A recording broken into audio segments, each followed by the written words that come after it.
Welcome to this Monday edition of the XB2 podcast, episode 418 on this August 17th. We're 10 days away from my birthday. 10 days to go until I need to put that in the calendar. Till I'm another year older, another trip around the sun. Oh, I've already got you in my calendar. Oh, never mind. That's because I'm important. I'm just an important guy. That's true. That's true. It's true. You are important. It's very true. Very true. But it's damn true. It's damn true. For those that don't know, I'm Randall Thor 19, the man with the million, and joining me as always we have Mr.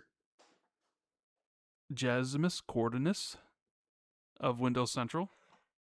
That's what I'd be called if I was in the Odyssey, I guess. Yeah. So what's going on, man? Sure, not much. Just got back to the United Kingdom. Rock and rolling, chilling and trolling, wheeling and dealing, jet flying. Are you? Wait, you did the Ric Flair quote wrong, by the way. You missed out on some some key phrases there. Oh well. I can't remember what he said. But anyways, you get the point. Just the same old, man. Just the same old. My chair in England is very uncomfortable, though. And also, my internet is a bit dodgy. So if I get disconnected in the middle of the show, I will be back in a couple of minutes because I'm getting these weird micro disconnects. But yeah, we persevere, right? We persevere. That we do. You know, I was thinking about we were supposed to do the show on Friday, but I couldn't do it. Storms and whatnot. It has been I've never seen a summer like this in Chicago. Like there literally was almost 2 weeks straight, just storms every single day, and not just it rained, but we're talking. You look at the weather radar, and it's like, oh my god, it's really bad, and every single day was just ridiculous. So far, I think we've set the record for most tornadoes, since most tornadoes, most tornadoes in a year, and the year's not even over yet. And it's it hasn't been fun, but here we are on Monday, and nothing really there wasn't anything additional that happened since Friday. So a lot of the stuff we'll be covering today is, some of the stuff we would have been covering on Friday regardless. But yeah, I mean, other than that, I don't know, Jez. Are you getting excited for this for the review season coming up? Are you getting, because I know you're just a one-man crew over there at Windows Central, but review season's here. We have a lot of games releasing between this week. I just saw reviews for Mortal Shell 2, which reviewed pretty well. I think it's an 83-ish. I happened to look earlier. A lot of high reviews, especially if you're a fan of the Souls genre. Indeed. Might want to check that out. We got a review up for that. Yeah. A good friend of mine contributed a review for us. Michael Hogland is an awesome dude. He did our review. He's a Souls-like guy. He really liked it. I've been playing it as well. I put about 8 hours into it. It's really good, man. Honestly, it's a Souls-like. It's nowhere near as hard as the original game. So if you were put off by Mortal Shell 1, which was, especially at the start, brutally hard, that's what needlessly hard, I think. Brutally hard, like tearing my hair out, kind of Sekiro style. Mortal Shell 2 is a lot easier. I compare it a lot more to I don't know, maybe a Dark Souls 1 or something like that on that kind of scale. It's a lot. It's not stressful, I would say. It's like Elden Ring or Dark Souls 1. It's not stressful at all. It's pleasant. They balanced it. I think they balanced it well. That's an interesting term to use for a Souls-like game. Oh, it's pleasant. like Yeah, a stroll it's through the pleasant. park I on suppose. a nice sunny day with your favorite lady on your arm. Is this a pleasant experience? No, genuinely. I mean, like, I know people say like Dark Souls 1 is hard, but like when you know where the weapons are and you know what you're doing, it's really not hard, I don't think. Mortal Shell 2 is kind of like that. Um, so it's reasonable. You know, it feels fair. It doesn't feel brutal. Oh, and someone's saying our levels are off, so I'll turn myself down a little bit. Can you still hear me, Ran? Yeah, I hear you. Guys, let us know in chat if the levels are. Let us know in chat if the levels are better now. I've turned myself down. I was turned up to max. So sorry about that. Yeah, you Um, were a bit loud. I was trying to fiddle with it behind the scenes, lowering you and lowering you and lowering you, but yeah. Let me know if that's better, guys. Sorry about that. But yeah, it seems really fun. It's really, really, really, really unique, I suppose. Like mm-hmm. you adopt these. Okay, then it's saying I'm too low now. You adopt these. It's about shells. So you adopt these characters and then you adopt their playstyle. So there's like a knight, and there's a rogue, and there's like an archer. There's like different archetypes to uh sort of tailor your playstyle and that kind of thing. But there's also like loads of unique weapons and all the rest of it. The music's fantastic. The vistas and the sort of landscapes are stunning. It's a really really good game, and it's still got that kind of like budget kind of feel to it. No, it's not like on an Elden Ring kind of level in terms of production values, but it's it's a fantastic game, and I think got clear franchise potential. I wouldn't be surprised if we see a Mortal Shell 3, and I'm really rooting for that studio. I think they've done a really great job. Right, yeah. Not only that game reviewed well, but it seemed also uh the new game from Frogwares, the Sinking City 2, which I mean Yeah, they went through some shit. You know, I think they had a big dispute with their publisher, right? There was that whole thing yeah. about like There was a big back and forth about who owned the yeah, franchise who to the owned the Sinking City. I IP. think. Yeah, yeah, yeah. Yeah, and they finally worked it all out, I suppose, to some degree. And now the Sinking City 2 is here, and it's the first game was more like a narrative adventure game, from what I understand, but the second game is a genuine survival horror game. Yeah. I feel really bad for the Sinking City 2 because I think a lot of people opted to review Mortal Shell 2 instead because the review code for Mortal Shell 2 came in much earlier, and I think people were like, well, Mortal Shell 2 is going to be a big game, so I'm going to focus on that instead. So I think I feel really bad because I think Sinking City 2 is a victim of the just the busy launch season. Like there's so many games coming out, there's so many previews of games coming out. We've got like Gears Day previews coming out, and we've got like Star Wars Zero Company previews, and we've had Wolverine previews. Like, so I suppose there's a lot of there's a lot of difficulty for some games to get attention right now. I think Sinking City 2 is definitely one of them, unfortunately. But like if you are into that kind of game, I would say like definitely check it out because it seems like it's really good Yeah, too. apparently And maybe it's I'll it wasn't yeah. really on my radar because I didn't play the first game, right? So I was like, well, I I don't know if I'm interested in the sequel. I didn't really even check out any of the trailers for it because I was just like, didn't play the first, not gonna play the second.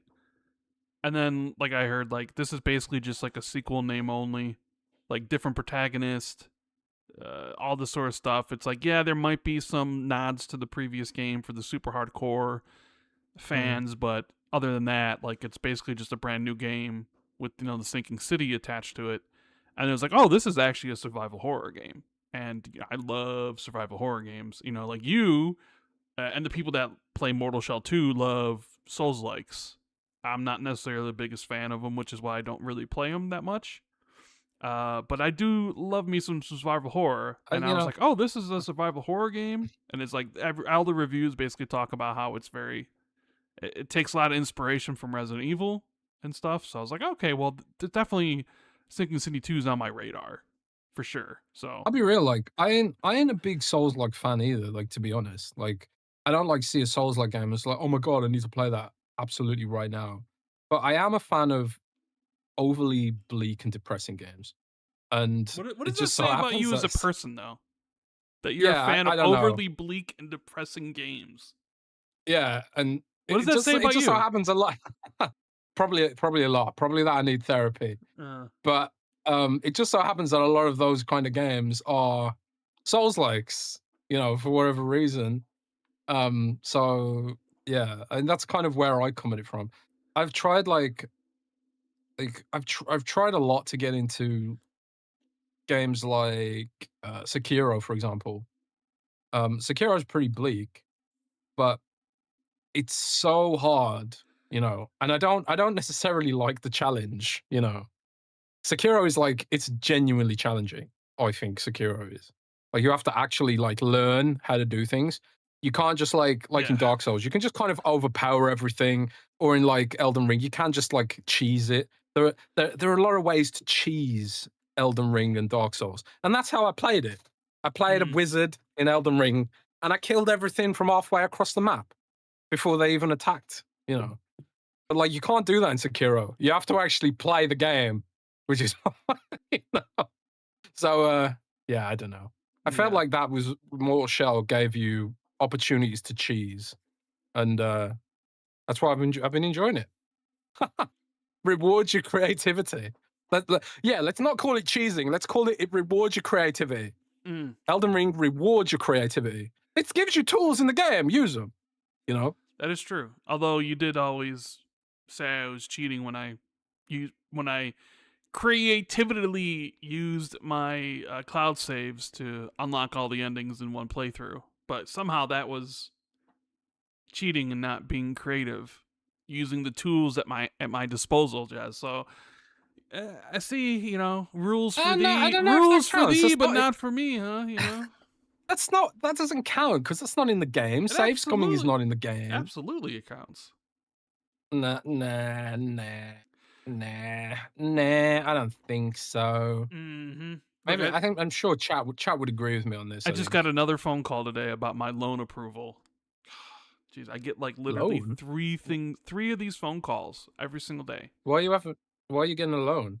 I'm not. That's the thing. It's all scam, Oh, right? scam! A Yeah, scam like so call. they Oh, call, and with the iPhone, I have the thing if like I don't have the phone number in my contacts, it just goes silent, so I won't even know they call, right?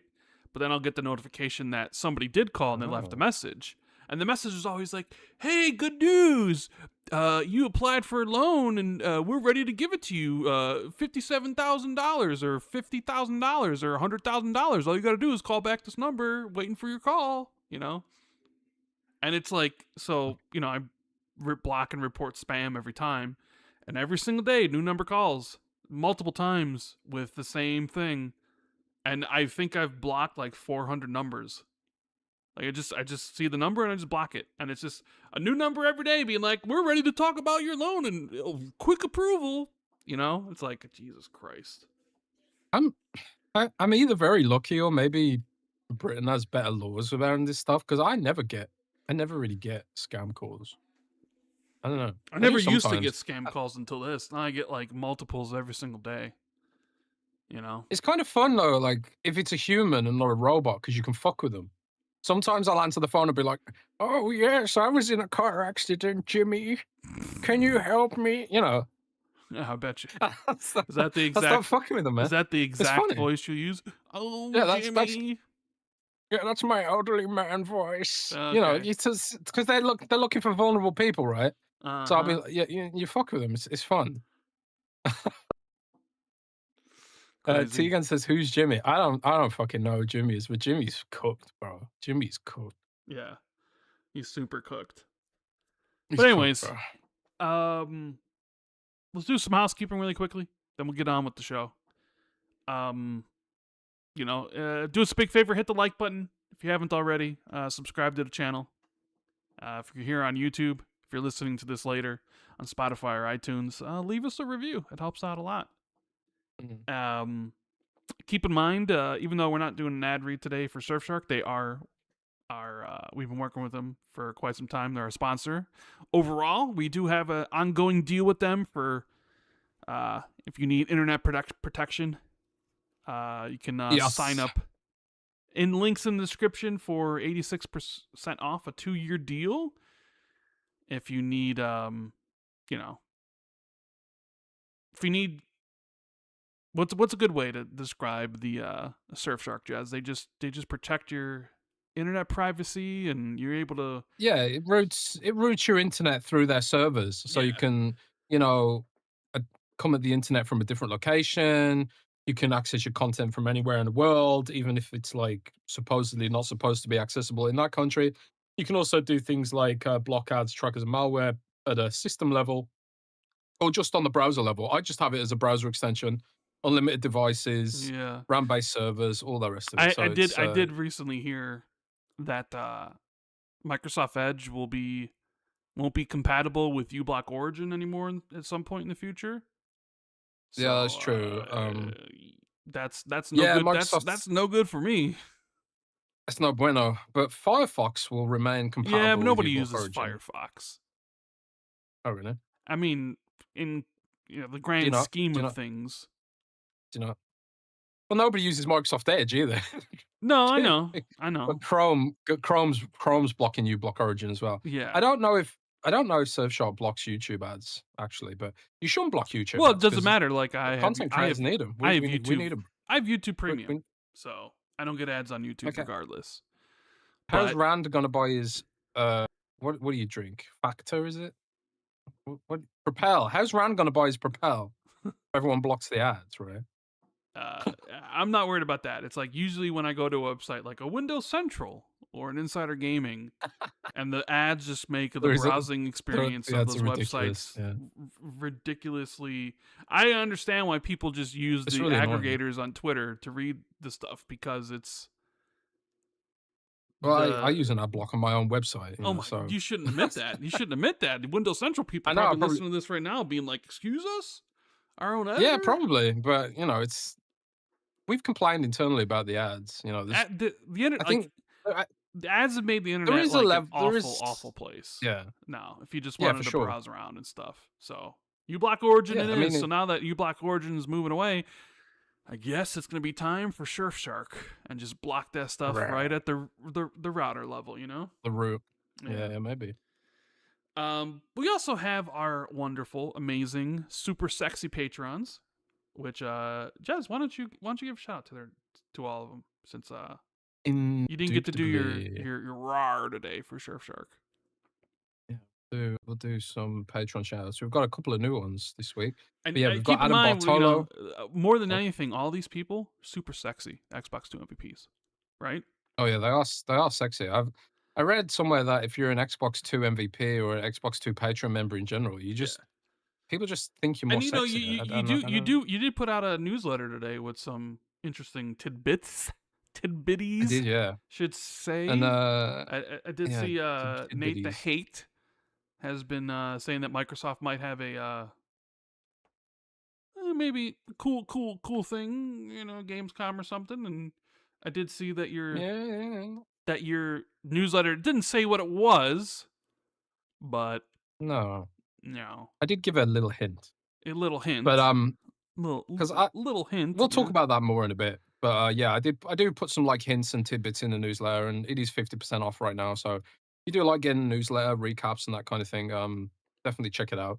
But yeah, our Xbox Two Patreon MVPs are Adam Bartolo, Aloran Grogu, Asa T and Madison, Bad Haddock, Briggs Country, Bright Tundra One, Silas, Deku 2511, Discarded Caboose, NX, Frederick, Redigard. Hopefully I even pronounced that right. you are amazing at pronouncing people's names, huh? Yeah. Frederick Redegaard, Governor Grimm, Mike Zero in the Machine, James Moore, James Wezzo, Justin Duell, James 93, K Trox, Lazar Wolf, Matt Murray, Patrock, Frosty, Psycho Mantits, Randolph 419, Oris Dunk, Sean Kramer, Shay Elephant, Shrapnel, Tricks Off a Tray, Vito, Monte, Woggerman, Wolfgang KPZ, and Young Blood 8. Thank you all very much. And everyone else on Patreon. Yes, all you super sexy people, stay super sexy. Indubitably. Yeah. It's I can't talk about it, but I've been playing a game this week. I can't talk about, which I ended up beating. But that's what I've been playing. Oh, I can't talk about it though. Can't talk about it yet. Um, because there are definitely a lot of gaming tourists out there who don't play anything. But I there definitely played is. something this week. Finished it. be able to talk about it, quote unquote, soon. So that's me. So, what do you want to talk about, Jez? What's in the foremost of your mind? I know. Let's start small. Let's talk about leak Xbox controllers, shall we? Because this will be nice, quick and dirty. Um, I don't know if you wrote an article about this or saw the pictures, but there's been rumors for a while, and outright, basically people saying, "Hey, there's another Elite control coming." And for whatever reason, one of them leaked because someone was able to buy one from somebody. Like I'm not exactly sure of the details of how the guy was able to essentially buy this unreleased controller just yet, but he did, and he Hmm. posted pictures on Twitter. Um, what do you think about this, Jez? What happened here? How did this guy I, how did I this have guy get a unreleased controller? It could be like I saw some people saying like someone was laid off and they were just like YOLO and gave the controller away. We've seen this happen before in different other departments of Microsoft when layoffs have happened, prototypes have leaked. But it's interesting because this leak came at the same time as the Surface Phone leak, which you might have seen or Nope, missed maybe. nope, I did But not. Ask me if I yeah. care about the Surface Phone. Sure, sure, sure. But it was just interesting that it leaked at the same time. So I wonder if Microsoft laid off someone who had I just mean, had a bunch of yeah, prototypes. I mean, they did lay off a bunch of people, so it's certainly possible someone was just like, I'm just getting rid of this shit. Yeah, I'm just Um, just dropping it or giving it to a friend or something like that. But yeah, it's not the first time we've seen it. I think it went through the Brazilian FCC and the pictures from it leaked there. I'm honestly right now just curious about its capabilities. There are things we do know about it because I think I can't remember what the code name of this is off the top of my head, but this did leak previously as part of the court case when Microsoft yes. accidentally posted a shitload of documents to the wrong address or something like that. Yeah, I remember that. Um, It was so cloud controller or something, right? Like direct to Wi-Fi. Yeah, it was essentially a thing, right? yeah, yeah, direct to Wi-Fi and also like boosted haptics. There was a patent as well, which people found the patent. Was it me who found the patent? Someone found the patent for that specific controller, and those like yeah, Sabil. Salithida in chat says it's Sabil. Yes, So Sabille. the code name is Sabil, and those like it's got like trousers. It's got like Well, wait, trousers, wait, and it's wasn't Sabille the actual next generation controller, and then like that was supposed to be the controller that would come with the console, and then the Elite was nah. something separate. I'm pretty positive that's what it was. Sabille was the actual standard next gen controller, and then there was like the Elite, and there was like also another one too. But either way, whatever. It Yeah, doesn't really matter maybe. what the code name is realistically. Just No, that. it doesn't. Um, but it does sound like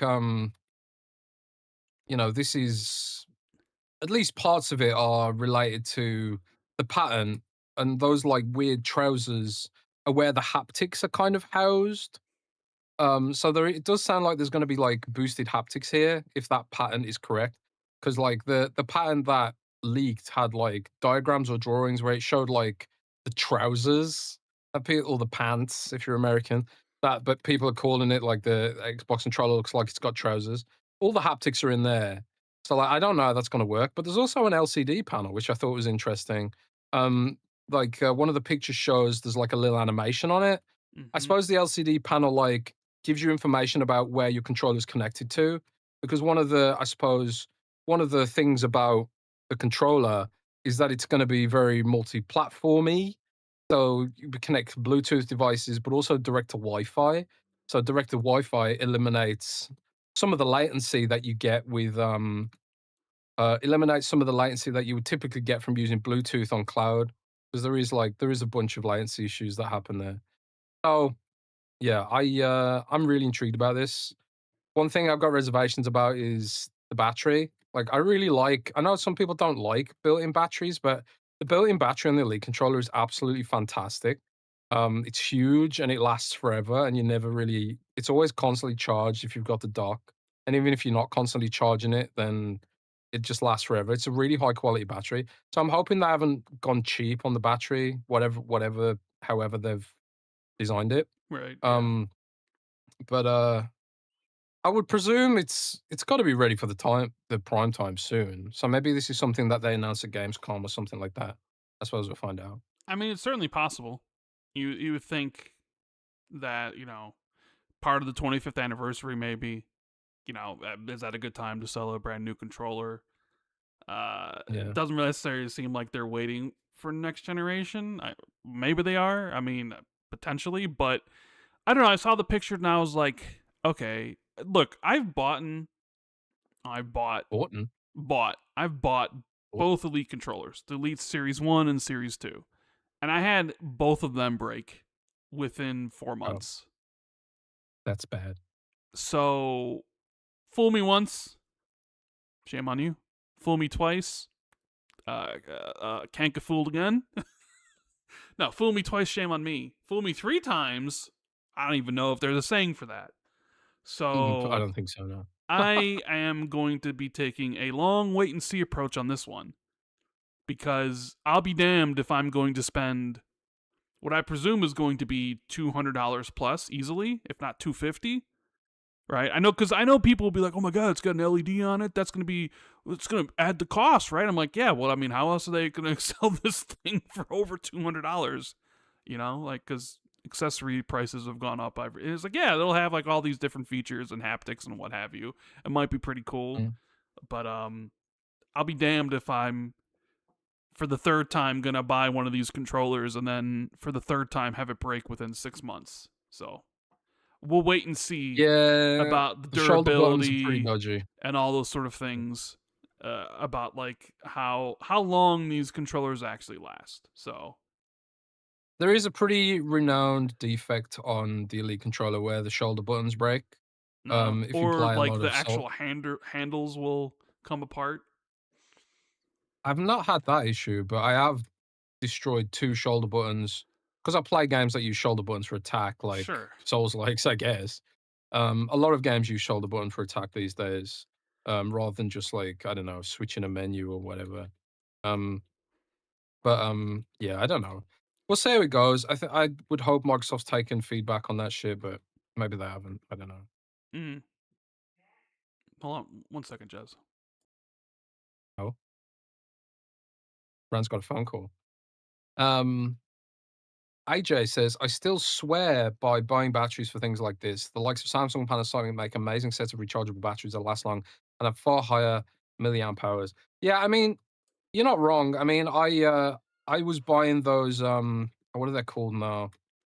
I can't remember what they're called, but that Samsung rechargeable battery tech, can't remember what it's called off the top of my head. Like that they make really good batteries. So I was using that for a while, but the Elite controller is just it's so damn convenient, man. It's so damn convenient to have it constantly charged.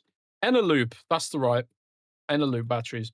Um, it's so convenient to just have it constantly charged. There's like no I end up just buying Elite controllers again just because it's got my setup's kind of designed around the the dock, So Right. Yeah. I don't know. Okay.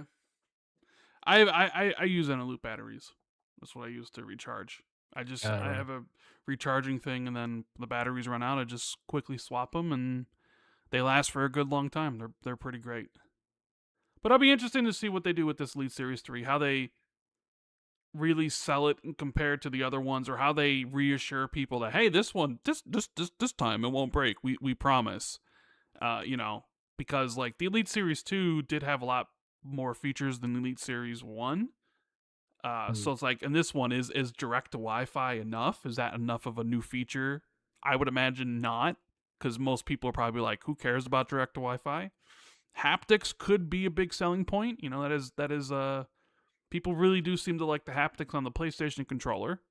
And if that's just going to become standard eventually on Xbox, like presumably maybe with like Helix and the new controllers there, that could be an Does the interesting. Steam controller have haptics, do you know? I don't know. I'm not sure. I didn't really look into the like Steam thing because I had like zero. Like I was never going to buy it, so I never really looked into what it could do outside of just being interested in the pricing of it. Um, because like I've said before, I own 0 games on Steam, so the Steam machine is not for me, you know. Yeah. Um, I suppose like one of the things about modern controller landscape is that there's actually a lot of competition now. Like GameSir and 8-Bit Do make very good third-party controllers. I remember it was like a meme back in the day where it's like you'd hand your little brother the shitty third-party that is controller true. That is true. when you were playing. We've all Yeah, been when you there. were We've all playing been like there. Or you've yeah, we've all been there. gone over to a buddy's house and he hands you the crappy second Really controller. Yeah, some like really Yeah. strange controller, like from Yes. some brand you've never heard of. But like third-party controllers are pretty Yeah, fucking they're pretty good fantastic now. now. They're pretty good. Yeah. Now, just also really quickly, since we're on the controller thing, they announced Gears controllers, which it's funny because you came into the Discord call and you're like, "Oh, just pre-order the Gears controller." Which one? Yes. They have 2. They have a nice red one, with like the Yeah. Gears logo sort of breaking through the controller, and they have a white Locust one. So which one did you grab? Have a guess. The red one. Yes. I Yes. pre-ordered the red one. It looks way cooler, man. Looks way cooler. And also, friend of the show, Ben Kenobi, Mm-hmm. has made a third-party stand for the Gears controller, which looks absolutely incredible. And So did you get that too? luckily, he's going to send me one. Yeah. Oh, that's cool. So yeah, hell yeah. That's super cool. Yeah, I don't know. I got so many controllers and so many ones I haven't used, and I'm like, I was sitting there, I'm like, do I need a Gears controller? And I saw the price, like it's like $90, and I'm like, oh boy, like $90, and I was like, I'll probably pass on this one. Everything's so expensive nowadays. Jesus Christ, everything's super expensive. Yeah. Except our Patreon, which expensive. decreased in price, by the way. Right? Yeah, we actually lowered the price of our Patreon. Yeah, which, nobody has ever really done that in the history of capitalism. Prices dropped. Yeah. So we dropped the price. Sign up. But yeah, you know what? Let's talk about something that happened recently. I think you even put an article out there. And this is going to be a very interesting topic, maybe even very divisive, but Wolverine and the internet met, and oh dear, it was bad things happen. Yeah, you know, one thing you say about like the internet, especially YouTube and other places, but I think most specifically about X is that there's a lot of like the platform thrives on negativity because negativity is much more easily monetizable than positivity. You see that a lot of the grifter spaces, a lot of the grifter YouTube channels, grifter X accounts get a lot more engagement because people are a lot more vocal and engaging when it's something they don't like. It's very reminiscent of like politics, you know, like they keep people angry. You know, when people are happy, they sort of go about their lives and they don't really, you know, there's not much there. But when people get upset, they really, I don't know, they pay attention more or whatever. So negativity has always been something that has thrived on the internet in recent years. I mean, we've talked about the Xbox tax, which might even be brought up in this segment or whatever, but and how like some outlets in some places definitely thrive on the clicks they garner for, you know, Xbox negativity, or they would even present positive Xbox things in a negative way because it's better for their search algorithm or their view counts and stuff. And, you know, people, whatever, like it's a whole other like sort of side tangent essentially. But what happened with Wolverine most recently was there was a preview embargo lifted, and the people who went to Insomniac to play the game, capture footage for the game, talk about the game, they were able to release their thoughts. But nobody was really interested about anybody's thoughts about Wolverine, realistically. What people were mostly interested about was the gameplay capture, where people definitely had opinions mostly on the negative side. And because it was mostly negative, I'm not saying 100% negative, but because it was mostly negative, of course you have people that will come to the defense of whatever's, come to the defense of Wolverine, came to the defense of Insomniac, and then you kind of had this clash. So you wrote an article most recently about it. I definitely have thoughts about it. Did you see any of the Wolverine footage that was kind of going? Because you had footage of him fighting Sentinel. You had footage of him chasing after somebody with like his smell vision or whatever they call it in the game, where he was just kind of chasing after him. Vision. Yeah. There was footage of him like running in a straight line. There was footage of like a stealth section, and essentially people were clowning on this. And, as some people do, like clowning on it, it's like, oh, look at this. But there was legitimately people upset about the fact that they thought it looked like shit, or the fact that it looked sort of generic, or, you can get into it about like, why is Wolverine subservient to Mystique and like the whole anti-woke stuff, and Mystique looks like awful, and all those sort of things that all can combine together for this negativity role that people are reading. So I have a lot to talk about, but I want to get your thoughts, because I haven't talked to you about this, and I'm not even really sure where you stand, because I know you don't give two flying fucks about PlayStation whatsoever. You don't own a PlayStation. All right. You never own a PlayStation, and I'm sure you don't care about Wolverine or any of that stuff. But as like a outside observer of someone who has like literally I wouldn't say you have no interest in it, but that you're just, I don't have a way to play Wolverine, so it's like I'm gonna focus my energy on other things. What's your takeaway on all these things? Well, I looked at the gameplay footage, and like I'm pretty familiar with Insomniac's work. Like Sunset Overdrive was the first ever AAA, quote unquote AAA game that I reviewed in my life. Okay. So as a young great game, aspiring by the way. journalist, did you like it? I enjoyed it. Yeah. I did. Yeah, I enjoyed it. Insomniac's always been a great developer. Yeah, indeed. But it's I suppose like one of the. It's not shocking that I suppose people are mad, because people are always mad. But I was looking at the footage. I was like, why are people mad about this? Like, I thought it looked fine. Like, not mind blowing, but like it was just looked good. Like the combat looks good in my opinion. Like, looks bloody and violent, and what you kind of expect from Wolverine. I saw people saying like, "Oh, it's just Arkham Asylum," and I'm like, "Yeah, but Arkham Asylum was good. Don't we want more Arkham of that?" Asylum was fantastic and great. Well, that's what I mean. Wasn't just good. You're underplaying how amazing Arkham Asylum and Arkham City and those games were. Which, the Spider-Man games sort of lifted that up a little bit, right? Lifted off of them just a tad.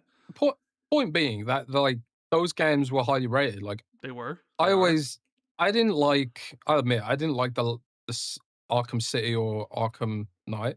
Okay. Because it went open world. I thought that they were map games, and yeah, I wasn't very interested in that. Okay. But the combat has always been fantastic in those games. So I'm kind of like, I'm sitting there wondering like, why are people said like they liked this before, like why are people mad about it now?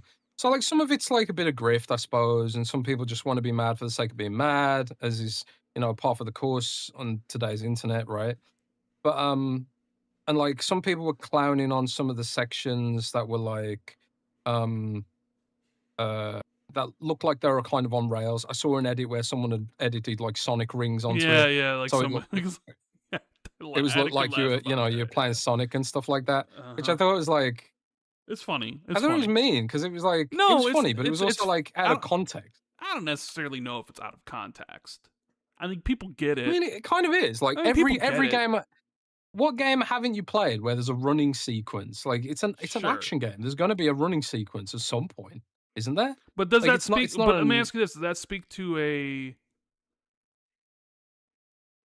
a tiredness of maybe the standard AAA, like gameplay mechanics that most all AAA games use rather? That like you see it so prevalent in this, and then you're just like, but I've just played X number of AAA games that do the same thing. What's unique about this, right? You know, where you clown on it Yeah, because like fine. you've seen 15 other games do it this year, you know? I mean, you can say that about any game though. Like, what Sure. is we live in an era where like everything's been kind of done, you know. Yes. Yes. There's So hardly like, anything new unique. It's all been done there's before. hardly Absolutely. anything truly unique. Like, you know, and if you want to nitpick things, like you could say like, oh, Elden Ring recycled boss skeletons that Their were in Dark Souls animations and all 3. that sort of stuff. Or Yeah. you could, yeah, you could say like, oh God, Monster Hunter Wilds has been recycling animations since the PS2 era. You know, it's or anything. You know, you can nitpick kind of anything. So my sort of arc was more about like, is this really more to do with people just being mad at PlayStation right now? You know, Mm, are people just people using Wolverine to vent their anger about the disc situation or just corporate greed in general, honestly, you know, because being real, like there are a lot of reasons to be pissed off in general at the way gaming's going right now. There's loads of layoffs. People don't feel heard by PlayStation. It does feel like there is a movement, earned or not, of people wanting PlayStation to suffer in some way. But I feel like it's kind of unfair to pin that on a dev like Insomniac, who at the end of the day, they just want to make a good game that people enjoy. You know, they had no. I'm pretty sure if if it was up to Insomniac, they would be probably defending Disc right now. If they were an independent studio, they'd probably have a lot more to say about it. But it's difficult when they're literally the dudes are out there literally paying your wages, right? So I don't know. It just seemed like overhate to me, at least with regards to Wolverine. Um, you know, but there are definitely people out there who make drifting sort of like their entire life absolutely. story and Absolutely. their entire sort of like personality, you know. So like when I look at like how some of these dudes behave, it's just kind of like I don't believe that you actually care about this. I Hmm. think you're just farming engagement, Sure. and I it's 100%. just I see. ridiculous. Like, I agree with you, but I also sort of. It's not that I necessarily disagree, but I also have another thought about it. And you're right. Like, there are definitely accounts and people out there who will latch on to the latest controversy and milk it for all it's worth, right? Because they've moved on from whatever the last controversy was and whatever the last negativity thing that they could wring out all the revenue and all the engagement from. And it's like, what's next? And the Wolverine stuff pops up.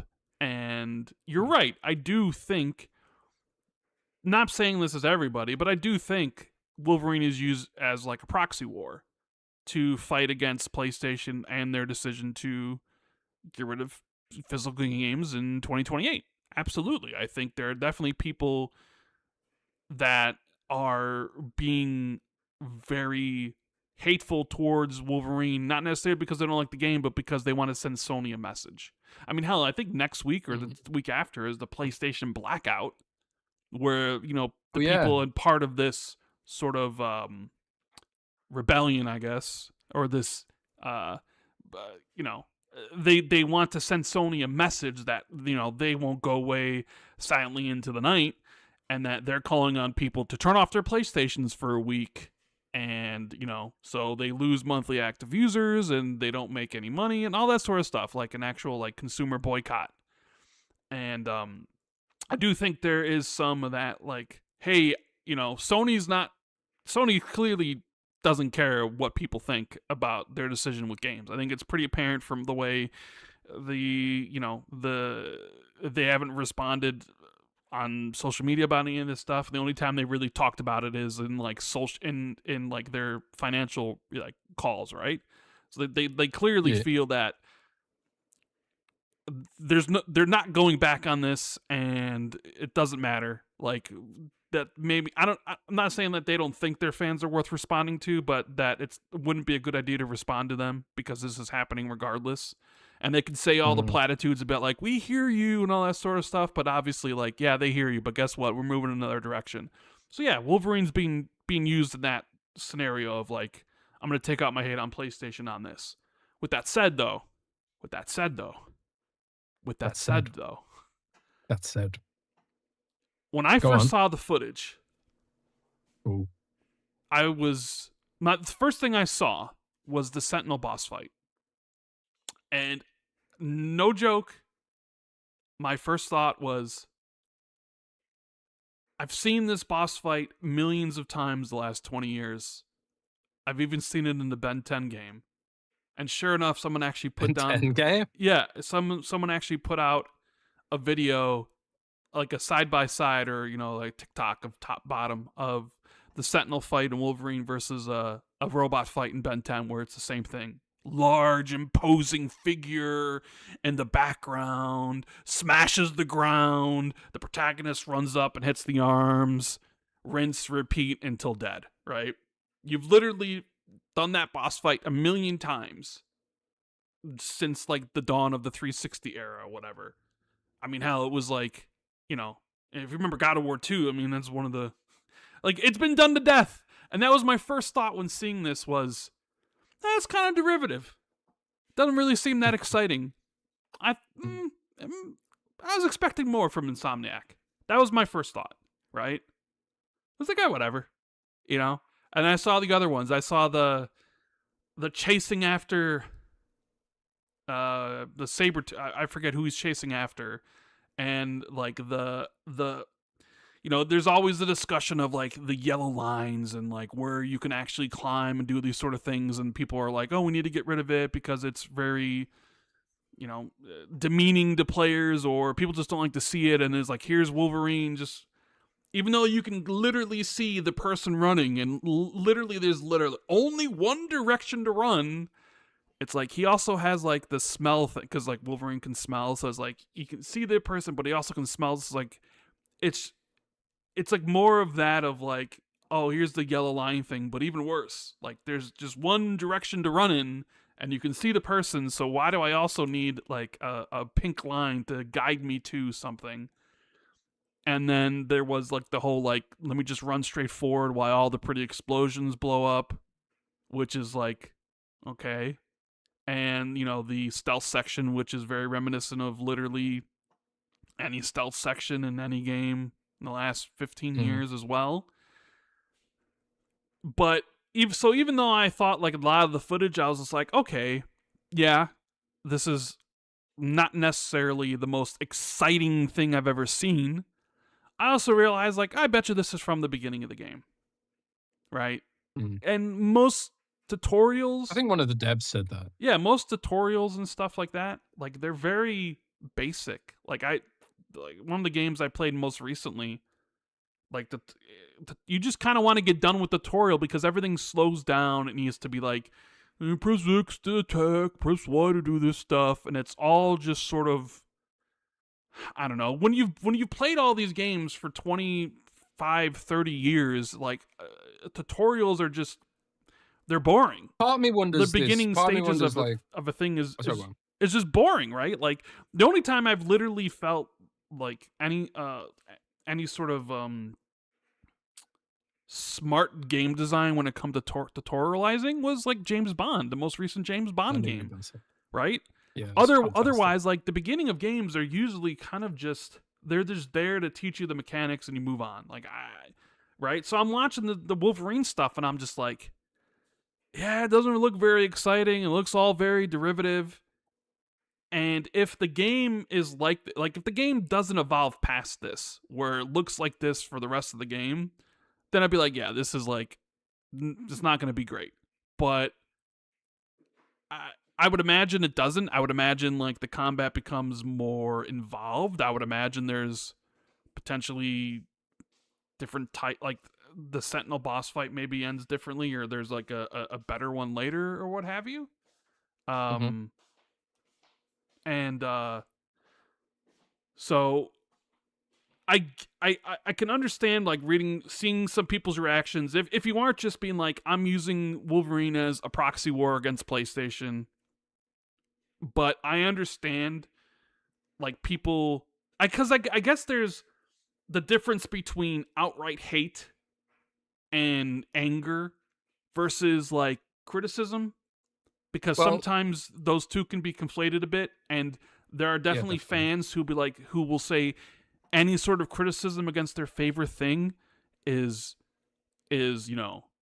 wrong, and So like I don't hate Wolverine and whatever. I just when I was watching the footage, I'm like, I'm just giving my reaction to it. Like I wasn't impressed. That doesn't mean I'm not interested in playing the game. That doesn't mean like I'm not gonna play it when it comes out, because I do think the game will be a lot better than what was initially shown for like a first intro section.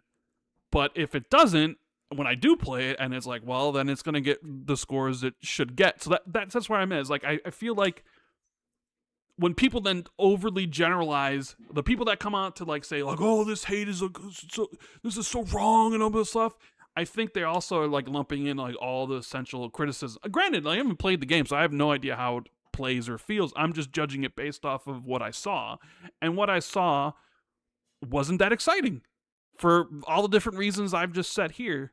So, if you want to say, well, you're just hating on him, like, I'm not hating on him. I'm just telling you how I feel. Like, there's a very good chance that Wolverine is maybe a really fun game. But that's sort of where I'm at. And I sort of wonder if maybe, like, everything has kind of coalesced finally into this every AAA game feels the same sort of mentality, because there's this whole thing of like everything needs to play it safe because everything costs so much money. And we've played so many games, over the last 20, 30 years, especially AAA. And AAA hasn't necessarily evolved too far from what it was during the 360 generation, realistically, right? No. That you're getting older, you're getting more jaded, and you see these things and you're like, I'm definitely getting older. Like, okay, I saw this Wolverine Sentinel boss fight 20 years ago in God of War, right? I've done this a million times. What makes it, you know what I'm saying? There was a Wolverine game based off the movies back then. Like, it's like, I've played a Wolverine game before, and I sort of wonder if some people are kind of looking at it being like, oh, all the hallmarks of AAA development and some of the things that it gets clowned for were all present in the Wolverine footage. And they look at that and be like, maybe we've done this too much to death. Or I was also thinking potentially, because maybe Spider-Man didn't get too much of this, although people really did hate on Spider-Man for the Mary Jane sections. And puddles. Not necessarily the graphical stuff, but like, well, the Puddlegate, yeah, the Puddlegate I think was more Xbox versus PlayStation sort of thing than realistically. Really? I think so.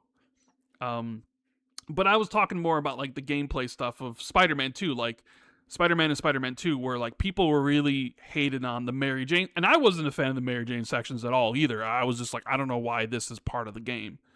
And there was some other stuff like the things with the deaf girl. People didn't like the fact that Peter Parker was sort of essentially sidelined in Spider-Man 2 for Miles Morales. Like, there's a lot of... Like, I don't really necessarily care that much about, like, Peter Parker or Miles Morales, but the people who are big fans of Peter Parker really felt...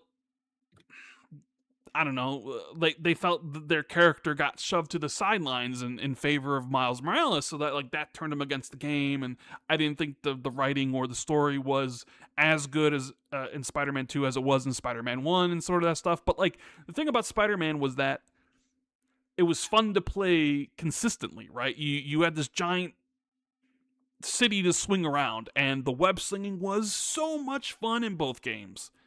And the combat, even though it was Arkham inspired, there's a lot of different ways you could go about it. You had like the stuff where you're taking them out silently. Then you had the great like sort of different gameplay with the gadgets combined with swinging around, which which gave it its unique feel versus the Batman games, right? And I sort of feel like now that we're removed from Spider-Man and it's a Wolverine, and Wolverine is just ground-based, that Wolverine, in comparison to Spider-Man, seems simpler and less... pedestrian? It seems more pedestrian. It seems like every other AAA game that you've played the last 20 years, where like Spider-Man was fun and fluid, and like the swinging through the cities gave it this extra thing that you don't really get in a lot of other games. And now when you just kind of distill that formula into something like Wolverine, all those sort of AAA hallmarks become overexposed, and then people start to notice. So then, then you have the people, the grifters graft on, who like live to just monetize hate, and then the people who don't like the way the game looks, they'll get on here. Or the people that don't like PlayStation because of the game, so they get on there. The people who, like me, even though I didn't say anything about it, I just thought, I thought the footage was sort of, derivative and mediocre. But then again, I feel like most tutorial stuff, most beginning of games are. But whatever. Like, that all kind of combines in this melting pot of just anger and hate. Rage. And it just becomes overwhelming. I don't know. That's how I feel about that. I did write in my article that like the grift buries genuine feedback and criticism. Yeah. And like at the end of the day, devs are human, right?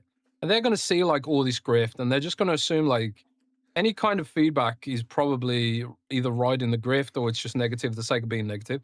I think like I've written some scathing articles about World of Warcraft this year. You all know how I love World of Warcraft. I've written like probably more negative articles about Warcraft this year than positive. But I hope that they're sort of framed in a way that's at least comes across as genuine feedback and like genuine concern. And I didn't expect any of those articles to get tons of clicks because I don't really have a World of Warcraft algorithm. I've got an Xbox algorithm. So when I write about World of Warcraft, I know full well nobody's reading it. It's those articles are for me. And but like when I do criticize, I hope like I offer like both sides of the story and hopefully it's more positive. But I see it in my own algorithm and Google, like how much more a negative headline will get clicked than a positive one. And I think part of it is the platforms pushing this because they see a signal of like, oh, people clicked on this, so that means it's better. So let's give them more negative. But at the same time, you control what you click on. So if more people clicked on positive stuff, then Google would push that because at the end of the day, all they care about is money, whether it's positive or negative coverage. That's what they care about. And I think humans are more hardwired to negativity. There's probably like an evolutionary reason, like you want to defend against threats or protect your ego and whatever else. I don't know. I am a psychologist. But yeah, it just feels different lately. It does feel different lately. I don't know, man. But I will say, I don't know, bro. I will say about all this stuff is that, and it's Wolverine's just the latest game in a line of games that have been going on for a few years now, where there's like a collective backlash against the game for whatever reasons, right? But I did find it hilarious and funny that you did have some outlets come out, not yours, but like GameSpot came out today and was very much like, leave PlayStation alone, like the first time it happens to a PlayStation game, and suddenly you have like these big gaming outlets writing think pieces about like, why is there so much negativity in the gaming space? And I'm just like they don't monetize their like the Xbox hate to drive traffic to their websites, or some of the Xbox games in recent past that necessarily got a lot of online discourse stuff that they've completely ignored or actually helped sort of spread in the first place. But literally the first instance of it, well, I wouldn't say literally the first, because I know Last of Us 2 was pretty much, maybe that was people defended that well, sure, but Last of Us Part 2, maybe you could even speak to that being like the first one of its kind, really, like, because that game leaked, and like the whole situation with what, I don't want to spoil the game for anybody, but I'm sure most people know what happened in Last of Us Part 2. I sort of wonder if that was like the kickoff for a lot of people in like talking about and monetizing the negativity surrounding that game to like further their YouTube careers or whatever else, because it used to all never really was like this before. But I don't know.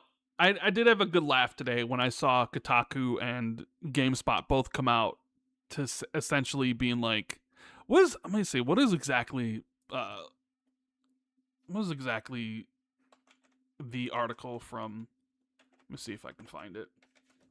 Hold on a Yeah, I minute. mean, Let's see here. it is kind of fun watching Oh, comparing like the reactions to this to reactions to Xbox games that also got overhated, I think. yes. You know, Yeah, so especially in the wake of the GameSpot's Xbox One stuff. article is titled Marvel's Wolverine is another victim of the internet's endless gaming negativity.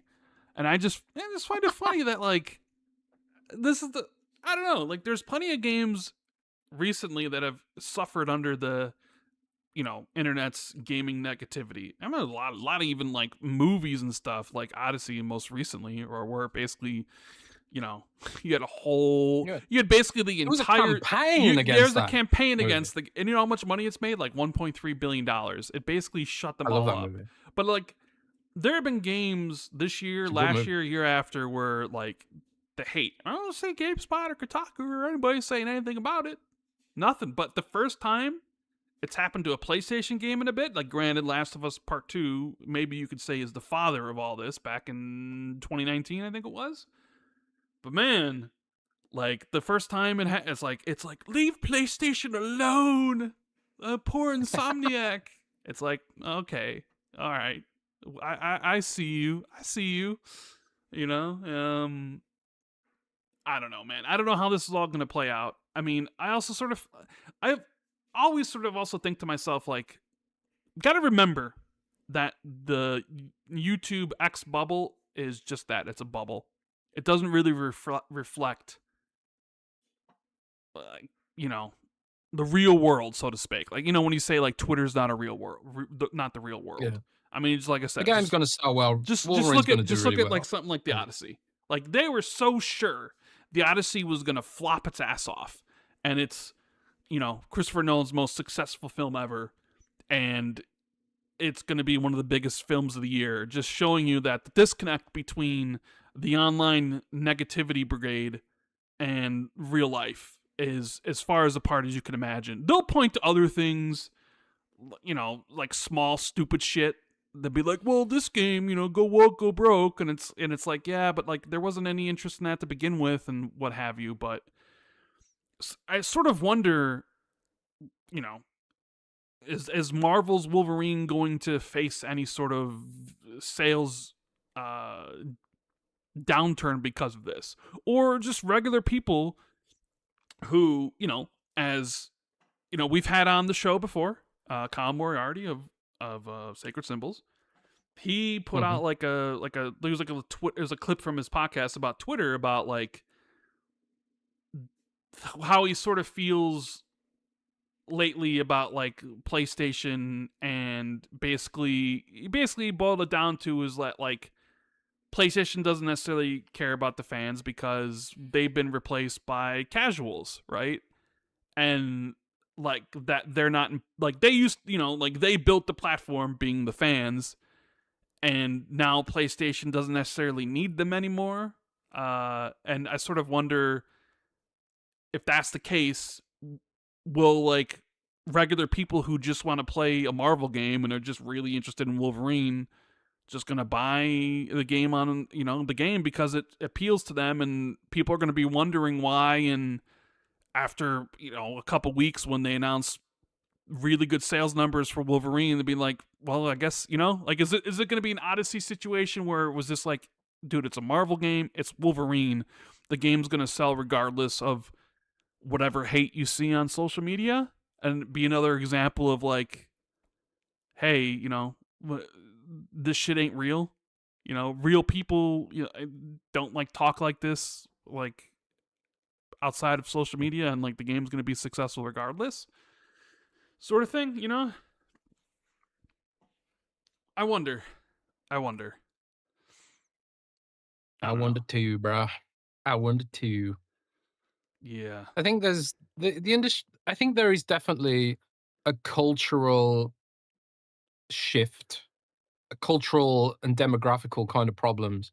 Like one of the issues I suppose game developers are wrestling with right now is like, okay, all these people in their like 40s and 50s and maybe even older, they're potentially aging out of games. Maybe they're becoming cynical. Maybe there are like genuine genuine reasons to quit gaming, that aren't related to opinions and whatever. And then like and then they're probably looking like, how do we onboard Gen Z, who all they've done is play Fortnite for the last 10 years through their entire childhoods, which is probably, maybe fair or not, informs some of their choices to be like, okay, we need a really dumb tutorial for these people who don't really play games. And maybe they only bought Wolverine because of the movies that are coming out or because it's Marvel or whatever. Maybe there's an expectation that a lot of younger gamers and maybe normie gamers are going to come into Wolverine just because of the license, and maybe that's why they feel like they have to have these yellow paint kind of stuff. I was playing a game today. Um, uh, well, actually, I think I can speak to this because the demo's out. So on Emusha, for example, I'm like reviewing, or I hopefully will be reviewing on Emusha, but there's a demo you can try, and I played the preview builds and stuff. And I was surprised to discover there's no yellow paint in Onimusha, at least not normal mode. Maybe there is on easy mode or something. I was like, oh, no yellow paint. And I remember like, because when you see the yellow paint, you start seeing it everywhere. I remember playing like Final Fantasy VII Rebirth, and like you're in the middle of nowhere, climbing up a rock face. Why is there yellow paint on this cliff, bro? Like there's absolutely like I'm deep in the jungle, and someone painted yellow paint on this cliff. It kind of takes you out of the immersion. I think there are ways of doing it that just don't have to be yellow paint. Like why Sure. did that? Why did we? Sure. Why did we collectively decide on yellow fucking paint? It's not a Because big deal, but it's immersion I breaking. think game developers think some gamers are dumb as shit. You know, Yeah. Yeah. I mean, there definitely there's streamers out there. I don't want to name names who whole career based on being like awful at stuff and like I don't know where to go. And I'm sure they focus test that stuff and then people play it and like they get frustrated not knowing where to go. So games put that in there at the expense of maybe angering the most hardcore. Now a good game Mm. would you'd be able to turn that shit off, right? Which there are some games out there that allow you to basically turn off any sort of hand holding when it comes to exploration and where you should go. But I like that. I but think it is Avowed had that, didn't it? To some degree, I think. I forget what I games think had it, but Avowed. they're gonna make it. Yeah. They're gonna make sure that the at least that a casual player, if they pick it up, can enjoy themselves instead of being like, where do I go next? Even though to us who've been playing games our lives, it's like you can predict where you're gonna be going next, and you don't need red paint or yellow paint to you know tell you where to go. Uh, I mean, I even think that sometimes, like, why is this even here? But then I think, oh yeah, like there are definitely dumb people out there or people that aren't as observant who would play it, who would be like, okay, like for example, like I'm sure my sister, I Mm. think they announced like Hogwarts Legacy 2 is coming, and that first game sold over 40 million copies. I guarantee you, a lot of those 40 million copies sold were probably the first time players like she hasn't played a game in years, and I'm sure it's specifically for those scenarios like that where you'd have it where it was like someone like my sister but like yeah you're probably going to need to you know show them the way, and maybe and like there are some games like Dead Space where you can click on the stick and it tells you the way to go or what have you, but not every game sort of does that or have an explanation for it. So you're gonna Mm. have it to waypoint people. Otherwise, like they'll stop playing it and what have you. But yeah, I do appreciate the games that actually let you turn stuff like that off because it is so And you apparent think like where to go. that's like, that's it should be a low hanging fruit. You could probably avoid, I suppose, it's extra dev work that you have to like, I don't know, create a variable for everything and then have a toggle that turns off all the variables. But it's like you'd save yourself so much of a headache and also broaden the reach of the game potentially if you let people customize how it's played. I don't know. I True. don't know. But Rand, I think we should move on from this and also Yes. grab super chats which are piling up. Okay. Hold on a second. Let me grab Okay, so we have OniX Gaming says, see you at BlizzCon, Jez. Flying from Cincy. Yeah. Hashtag SC3, which I think means StarCraft 3. Yeah, maybe. I don't think you'll I see would love- StarCraft 3, though, unfortunately. Yeah, maybe not this year, but maybe in the future, man. But I think you will see a StarCraft. I do. I agree. I think you will see. I think it's StarCraft. probably going to end the show, and it's going to be the StarCraft shooter that's been sort of talked about and hinted at, and I'm very interested in seeing it. I mean, that's got to be the show closer, you know. And it probably people are like, so. well, how come this wasn't at the Xbox showcase? Because imagine like the most recent Xbox showcase. What did they end on? What was the game they ended on at the Xbox showcase? I can't even remember. Sea of Thieves. No. Was it Clockwork Revolution again? Can't remember. Honestly. I think didn't they end it on Clockwork, and then it was the Xbox exclusive thing, and then they went. Hold Did the on. Gears Direct? Then they went into the. At least Gears it wasn't Direct. Call of Duty again. But imagine if it was like. Oh, no, it was DMZ. It was DMZ. It was Call of Duty. Oh, you're right. It was Call of Duty. Oh, God, I hate Yeah, the people in Activision chat deal. saying it was Call of DMZ. That's why everyone was mad. It's because I didn't even watch it. Once it was Call of Duty, I literally turned off the show. I was just like, whatever, I don't care. Like, are we really doing this again, Microsoft, where we're doing Call of Duty and not even like the campaign or whatever, like DMZ? Like, come on, right? But imagine if pretty big game. Imagine if it was StarCraft, though. Imagine. Yeah, but you know, Rand, there's some games that are too big for Xbox, bro. Yeah, and, is that what you say? Blizzard's too big for Xbox. I think that's unfortunate. Well, I mean, you just recently wrote an article about how Blizzard is Xbox's top studio, right? What's that about? Yeah, so this was an internal email between the president of Blizzard, Joanna Fairies, and their staff, and they were like, "So yeah, turns out we're the biggest and best Xbox studio right now." And that kind of like, and that is all of Blizzard combined. So it's like, you know, Overwatch. That's sort of like, that's kind of cheating, though. It's kind of cheating, but also at the same time, like, they're competing with all of Call of Duty. Bigger and best than the Call of Duties? I mean, I don't know about that. I think so, bro. I think so. In terms of what? More revenue, more profit? Like what's the how do you define where the bigger and the No, I'm asking you, how do they define it? Sexier. No. Just more awesome. I'm just generally saying, more awesome. Are we talking that Blizzard provides more profit in comparison to the Activision studios? Are we talking that their games provide more revenue? Because I sincerely doubt they provide more revenue. I think it just means that they're just cooler. They're just better. They're cooler. The games are better. You know. Listen. I know you're being glib and it's funny, but I literally want to know. I'm asking you. Well, what was the determination about? How did they come to that conclusion? What metrics are they using? Sure.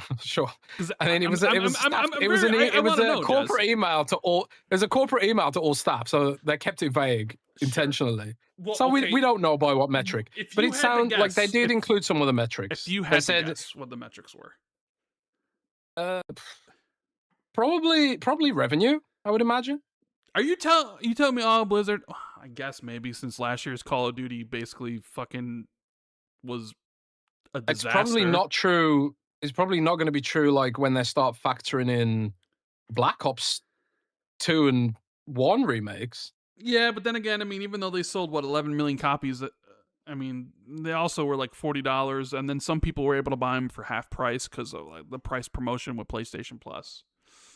So we'll see. Yeah, maybe they weren't full price $70 or $100 editions essentially. But why aren't we getting that shit on Xbox though, bro? I thought you were going to investigate this, man. But you told me you were. Oh, my bad.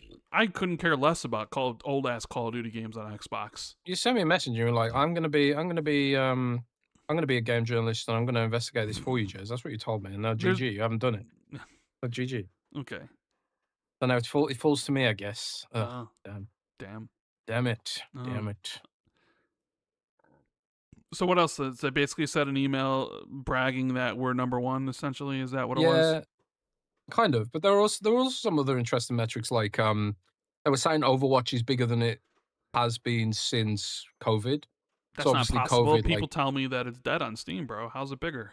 Yeah, that's what the rumor is. But everyone was stuck at home during COVID, and apparently now, WoW's doing really well. Overwatch is doing really well. They talked about Diablo, Lord of Hatred, doing really well. They didn't talk much about Warcraft, which Good. is oh boy, a bit worrying. You should be worried. Because I mean, I don't know. I don't know if how well this current expansion is doing.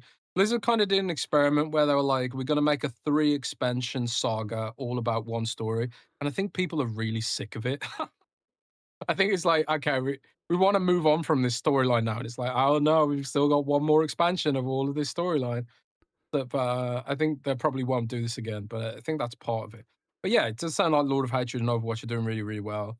And Candy Crush and Call of Duty both had an off year, and so was Minecraft, from what I've heard. So Well, yeah, maybe that's why. Maybe it's less about Blizzard doing fantastically well and more about the other studios yeah. not doing as I mean, I'm well. not But surprised Minecraft had a down year. I mean, they had an up year the previous year because of the movie. I mean, the only place where to go is down. Can't always keep but I that think I think sustain all that, right? So I think that's why, because of that the previous year, because they often do that when they talk about the financials, is like the previous year was really good, which has made this year disproportionately worse. sure. Because that's kind of like a gaming is a hit driven business. So Minecraft the previous year had the Minecraft movie, which they said they had record engagement for Minecraft. So there was no movie Hey, to you enable got a that. Minecraft movie next year though, so there you go. Right? Yeah, so I'm like, I wouldn't be surprised if they paired the Minecraft movie with some kind of like massive update for the game, something more ambitious than usual. We got Paris in the chat. Paris says, Jez, go to Gamescom, and Rand, you need to go too.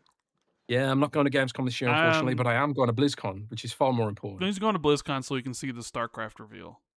That's why he's going. I mean, We hope. he laughs like, but that's why he's going to see I mean, we hope, bro. We hope. I don't know. The StarCraft shooter, third person shooter. I don't know what they're doing, bro. I don't know anything. Mm-hmm. But we'll see what happens. You know.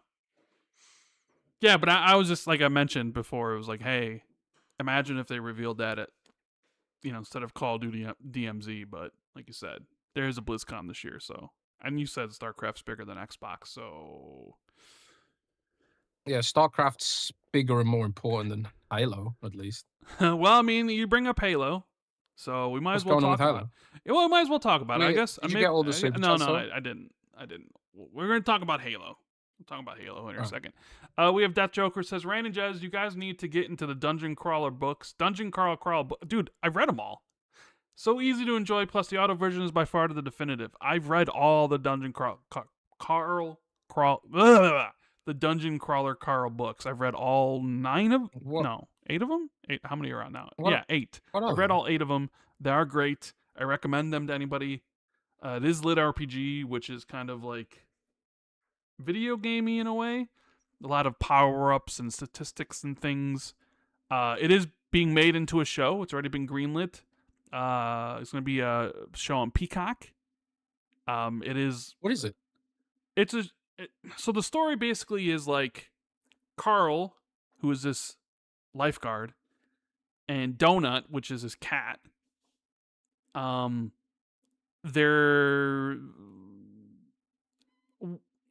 an alien invasion happens, and everybody who was in a building at the time dies. So anybody who wasn't in a building survives, and then like doors start opening up the dungeon, and so that's how people like you go into the doors, and it's basically like, I guess you could say it's like Hunger Games in a way, where you basically go into a dungeon and you get all these sort of powers, and you got to fight your way down to the next floor, and you kill enemies, you level up, there's other people from the human race that are there. They call them the crawlers, and it's like it's the universe's most watched show. So there's all that sort of stuff surrounding it, and It's like Delicious in Dungeon. It's like what? Like that anime, Delicious in Dungeon. I mean, I have no idea what that is, but basically the books blew up. They've become quite massive. Most recently, people do talk very highly about the audiobooks. I can't do audio, but they are like people love the audiobook. So if you are someone who likes that, so check that out. But I love the series. I think it's just a whole bunch of fun. It's like there's like a lot of crude humor in it, maybe that some people wouldn't like, but there's a lot. There's also a lot of heart. The books are just a lot of fun, man. Like they're so great. It's got so many great characters. I Sounds If you're interesting. looking for a fun book series to read, in advance of the TV show coming, yeah, I definitely recommend Dungeon Crawler Carl. 10 books are planned. The 8th book just came out this year. So 2 more books left. So the series will be over and then, what have you, but it's definitely a very very very fun and enjoyable ride. We have Niptrim who says, "Do you think Colt Eastwood's leak earlier today on 3 different Magnus Helix devices is true? A console, a PC, and a handheld, all with the same Magnus chip?" Well, I didn't watch Colt's latest Hmm. video, so I don't know. But Jez, what do you think? I didn't see Colt's video either. I certainly haven't heard anything to that effect, but um, I will I mean, I will consult with Moore's Law is Dead and ask because I could see OEMs doing that. I wouldn't be surprised if like an OEM does a handheld with the chip. You know what I no, but mean? the thing is, like, the chip would need specific stuff in order to be a handheld. And Okay. I wouldn't assume off the top of my head that Magnus could facilitate a handheld. I'm not sure where Cole got that from, but I'll look into it. Okay. Fair enough. What else we got here? We have uh one STN who says people put all MS on Xbox. Welcome to the major Sony. Okay. I don't know what that means, but appreciate the support. I Juan think he's says, talking about it's Xbox people. People are used to Xbox getting all the hype, "Oh, so it's interesting that PlayStation got it for a change. yeah." I mean, like I said, Last of Us 2 got a lot. Uh, that's why I called it like the father of the current like grifting stuff, because people definitely built careers off of that, and then they just continued on because it became very profitable. Uh, but yeah, no, I get what you're saying. Juan says PlayStation is getting its fair share of the Xbox tax. Wolverine is receiving the same level of BS criticism that Xbox games have gotten for years. Uses a proxy war to complain about Microsoft or Xbox. True. I mean, I guess you could throw that in there. I mean, people always do that. Like, there is definitely like PlayStation fans who will hate on Xbox games and give it unwarranted criticisms and vice versa and stuff. And most of the times, like the PlayStation games were sort of, I don't know, above that. I don't know, in a way, I guess. I mean, It just goes to show like how much goodwill is necessary these days. like Like it feels like Sony's run out of goodwill, yeah. So and people are just pissed if now. you could do an experiment, if Sony wasn't getting rid of physical games, does this Wolverine backlash still happen? I guess that's the question you got to ask yourself. I think maybe in a small part, because I do think, and maybe it wouldn't have been as loud about like how, like sort of, the footage wasn't like overly like, I wasn't overly wowed by anything I saw, right? And I'm sure there are other people who feel that way. It was like, okay, yeah, well, all right, I'll still play it, but it wasn't like it. I wasn't like, oh my god, this looks so amazing, right? I sort of wonder how much that sort of like jump started it. It was like kind of like putting kerosene over a fire or gasoline, where it just makes sort of the small embers and small fire suddenly explode, and now you have like a raging inferno. I wonder if that's kind of something that potentially Maybe. happened here. Um, we have Mr. Jesse Norris says, "Happy early birthday, Rand." Thank you, Jesse. Appreciate you. And East Coast gives us a $1 super chat. Thank you for the Thank you very support much. with nothing there. But Jez, Activision and Halo, which was A rumor you put out. It's weird because someone came to me and says, "Do you see this rumor about Rebs Gaming?" I'm like, "Yeah, Jez said something about this like 2 months ago." They're like, "No, he didn't." I'm like, "Yeah, he did." It's like, "I listened to the podcast. You guys never talked about this." I'm like, "We talked about this 2 months ago. We've talked about the idea of 343 Halo Studios basically being World's End and sort of managing all these different Halo World's End. projects while all their other like external developers make it." Like, "No, dude, I listen to all the shows. You didn't talk about this." I'm like, "Yes, dude. We literally talked about this months ago." Like, what do you like? You clearly Yeah. don't listen well enough.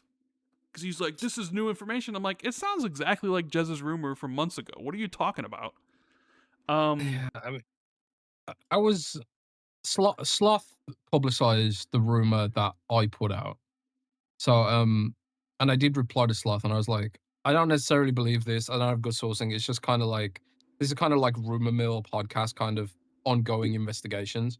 But like, I did hear like 2 months ago, whenever it was, from like a pretty connected source, but only one source, and it's a low bar, like rumors of a rumor. If you're doing like if I'm doing a report on Windows Central, I want like multiple sources, right? But just discussing things on a live show with you guys, I don't mind sharing like what I'm currently investigating. And one of the things I was looking into was a rumor that Microsoft was looking at putting Halo under Activision. Um, and I think that's basically what I said. But like I said at the time, I didn't believe it necessarily then, based on what I'd heard. And it was sort of like an ongoing thing. But Rebs Gaming put that out. Um, Now he could have heard it from a similar source that I did, maybe just a single source. Yeah. I never put it on. I never put it on Windows Central because I really love to have multiple sources from multiple different places because sometimes it can be uh, like for example, Nate put out that we're gonna talk about this later, but Nate put out there's gonna be a potentially a reveal at Gamescom, and I'm sitting there wondering like, do me and Nate have the same source? So I'm tired, So like, I just kind of want to like, well, it's better. I much prefer dealing with documents because documents like you can believe, but like when it comes to like human sourcing, you kind of want to have multiple stuff. Well, it's funny. Um, It's in funny fact, because Reddit's gaming leaks and rumors 40 minutes ago has like a post that says Jez Corden corroborates new Xbox game announcement at Gamescom, and they oh, literally have your section in the newsletter just type pasted in here. So somebody from the Patreon just grabbed it and posted it in there. no, that's shit. That's lame. I mean, Oh what do you well. expect though? Yeah, I guess. Hey, you didn't say what it Um, was, yeah, I didn't, but so yeah, I don't know. I mean, I think it's pretty apparent what it is if you actually think about it. But reading some of the replies, I guess there aren't really a lot of smart people. uh, like Yeah, I well, get it's fine. Dishonored 3, Lost Odyssey 2. Like people are just literally naming like any sort of sequel without any sort of thought in their brain. Yeah, yeah, It's maybe. funny.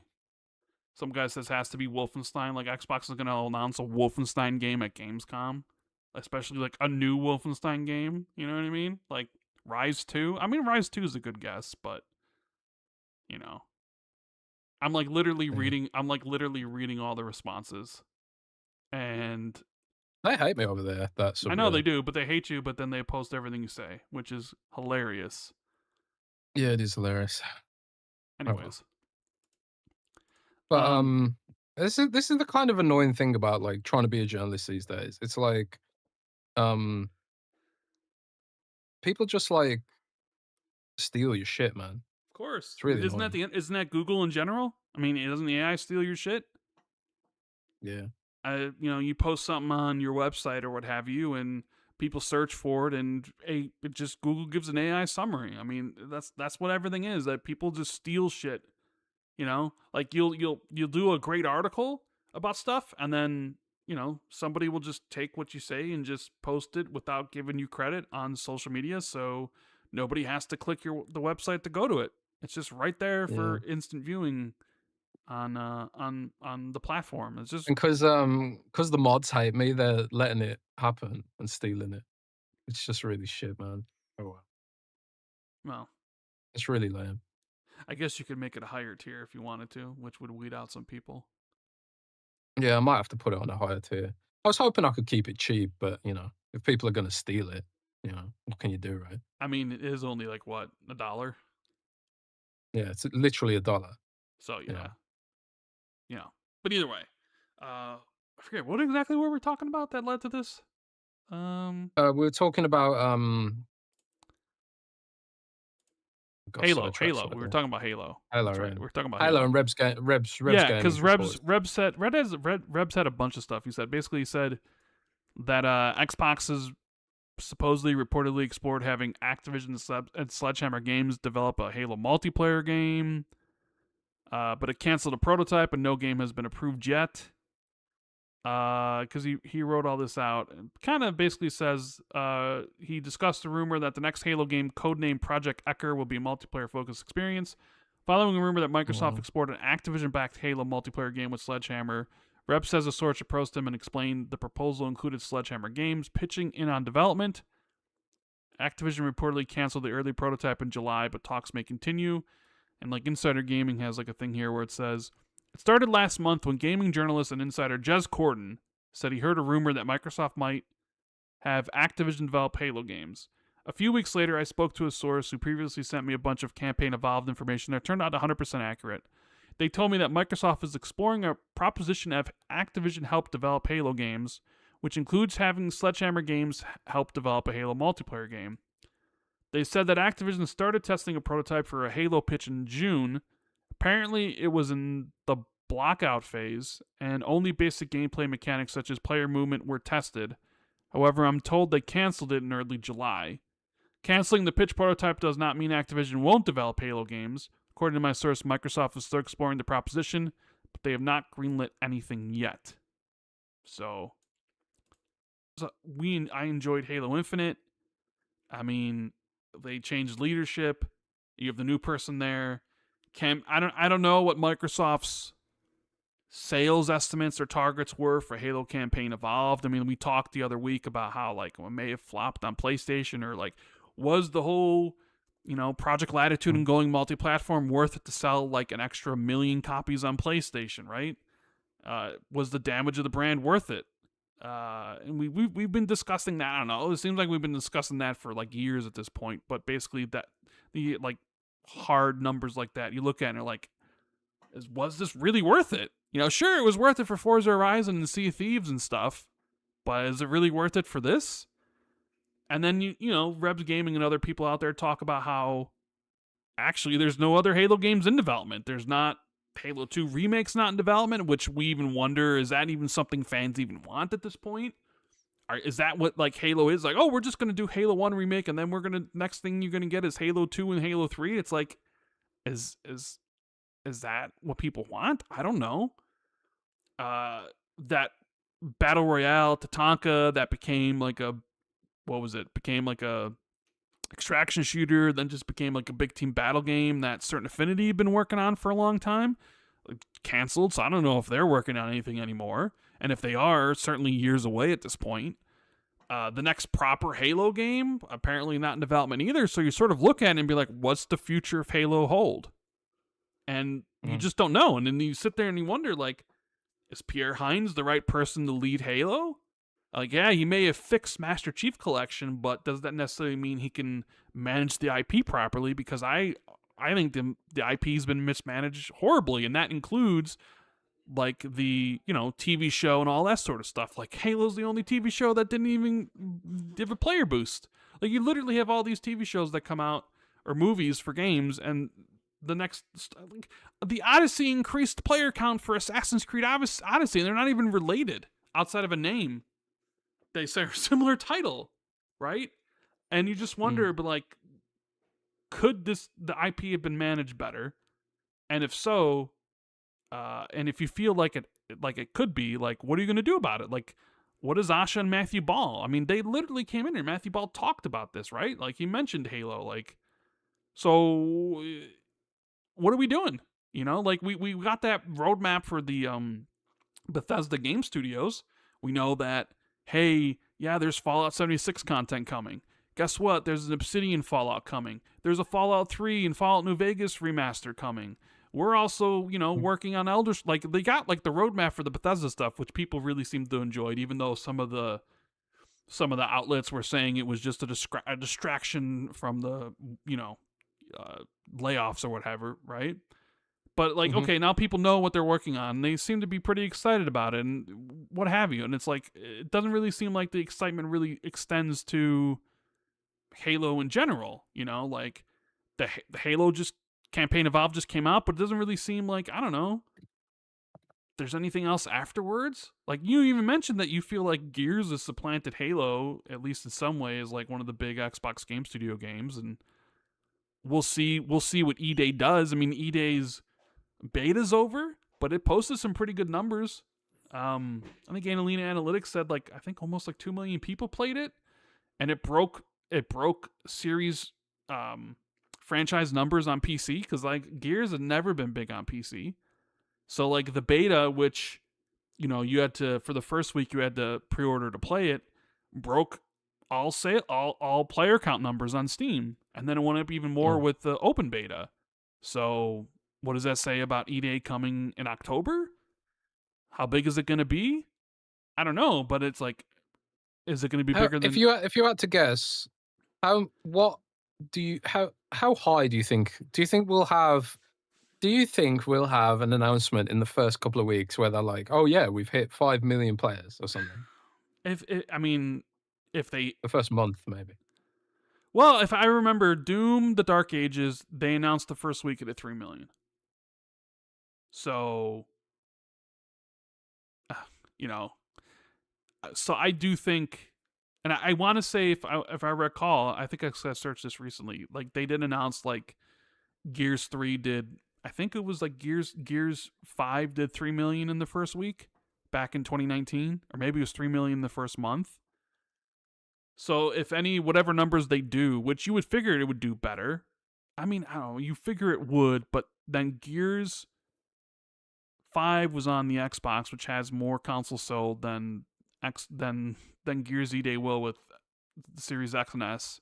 Granted, PC is a lot bigger than it was in 2019, but is it significantly more? It's not like Game Pass is. Well, Game Pass has grown since 2019 for sure, but not like significantly so. So, I mean, I think Gears E-Day will do better.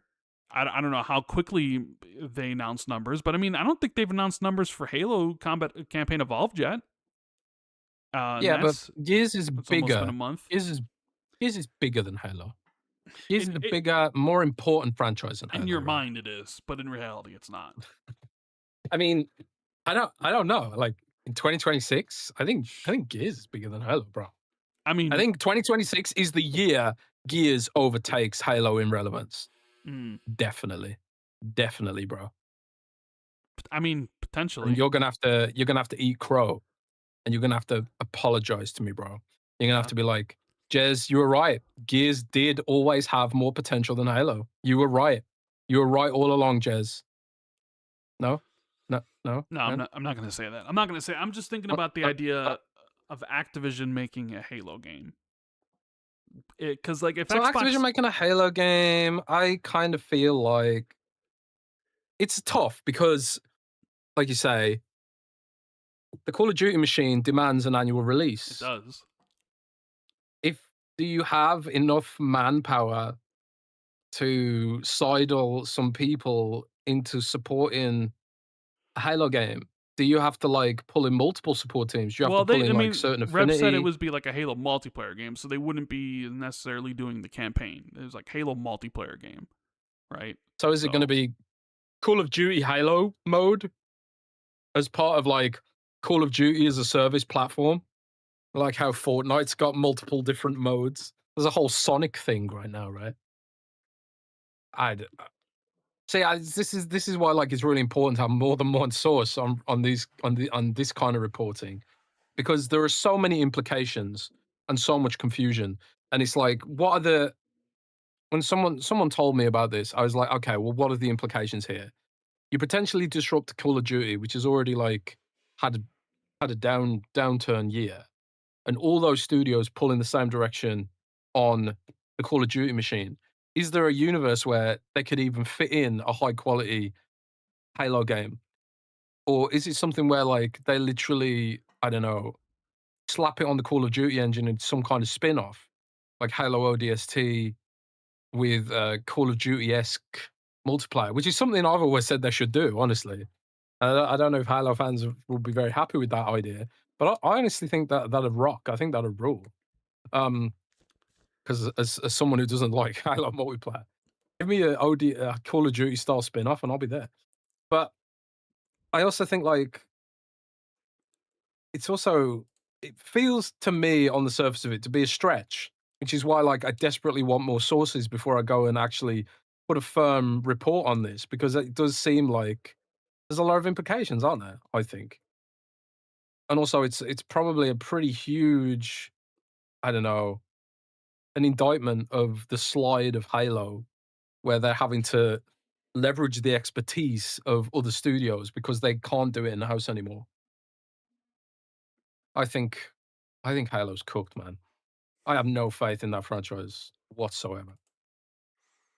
It's I have not interesting. heard good things It's interesting that about that studio. potentially like Activision did pitch a project and that maybe they would be considering it of just being like, we need somebody else to do it, because there is missed opportunity there with Halo. Like Halo, has declined, but like I think it still has a lot of cultural cachet, even if that cachet has seen better days. If they make, as much as I troll, right?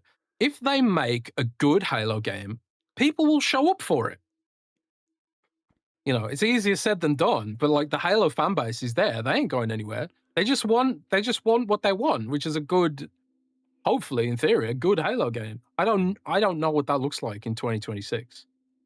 Or and it does feel like whenever when it would you come out, talk like 2030, right? Like what does that look like in 2030. 2030? Yeah.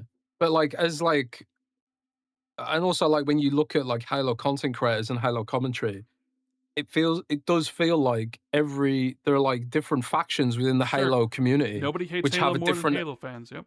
Yeah. They all have a different opinion on how Yep. the franchise should be handled. Mm-hmm. So like which opinion do you go with? And then you've got like other factors like, oh, do we make a game that appeals to Gen Z because millennials and Gen X are literally dying of old age now? Is that what you do? Do you make a Fortnite Halo? No. I would not want to be in the boardroom where they have to decide how to move Halo forward, because I think that is that's going to be one of the most difficult creative challenges, I think, for any Xbox game studio right now. Like Gears, comparatively so, Gears is easy because Gears has always been Gears, and you know exactly what to expect from Gears. And they, like it or not, Gears has always been consistent. Even the worst Gears games are still great. They're not. They never go too far outside of their. No, shut Your up, bro. judgment. They never go hello. too far. No, I think Gears Judgment was overhated, but I think like they never stray too far out of their formula, and for better or worse, right? I potentially would have liked to have seen more risk taking with Gears E-Day.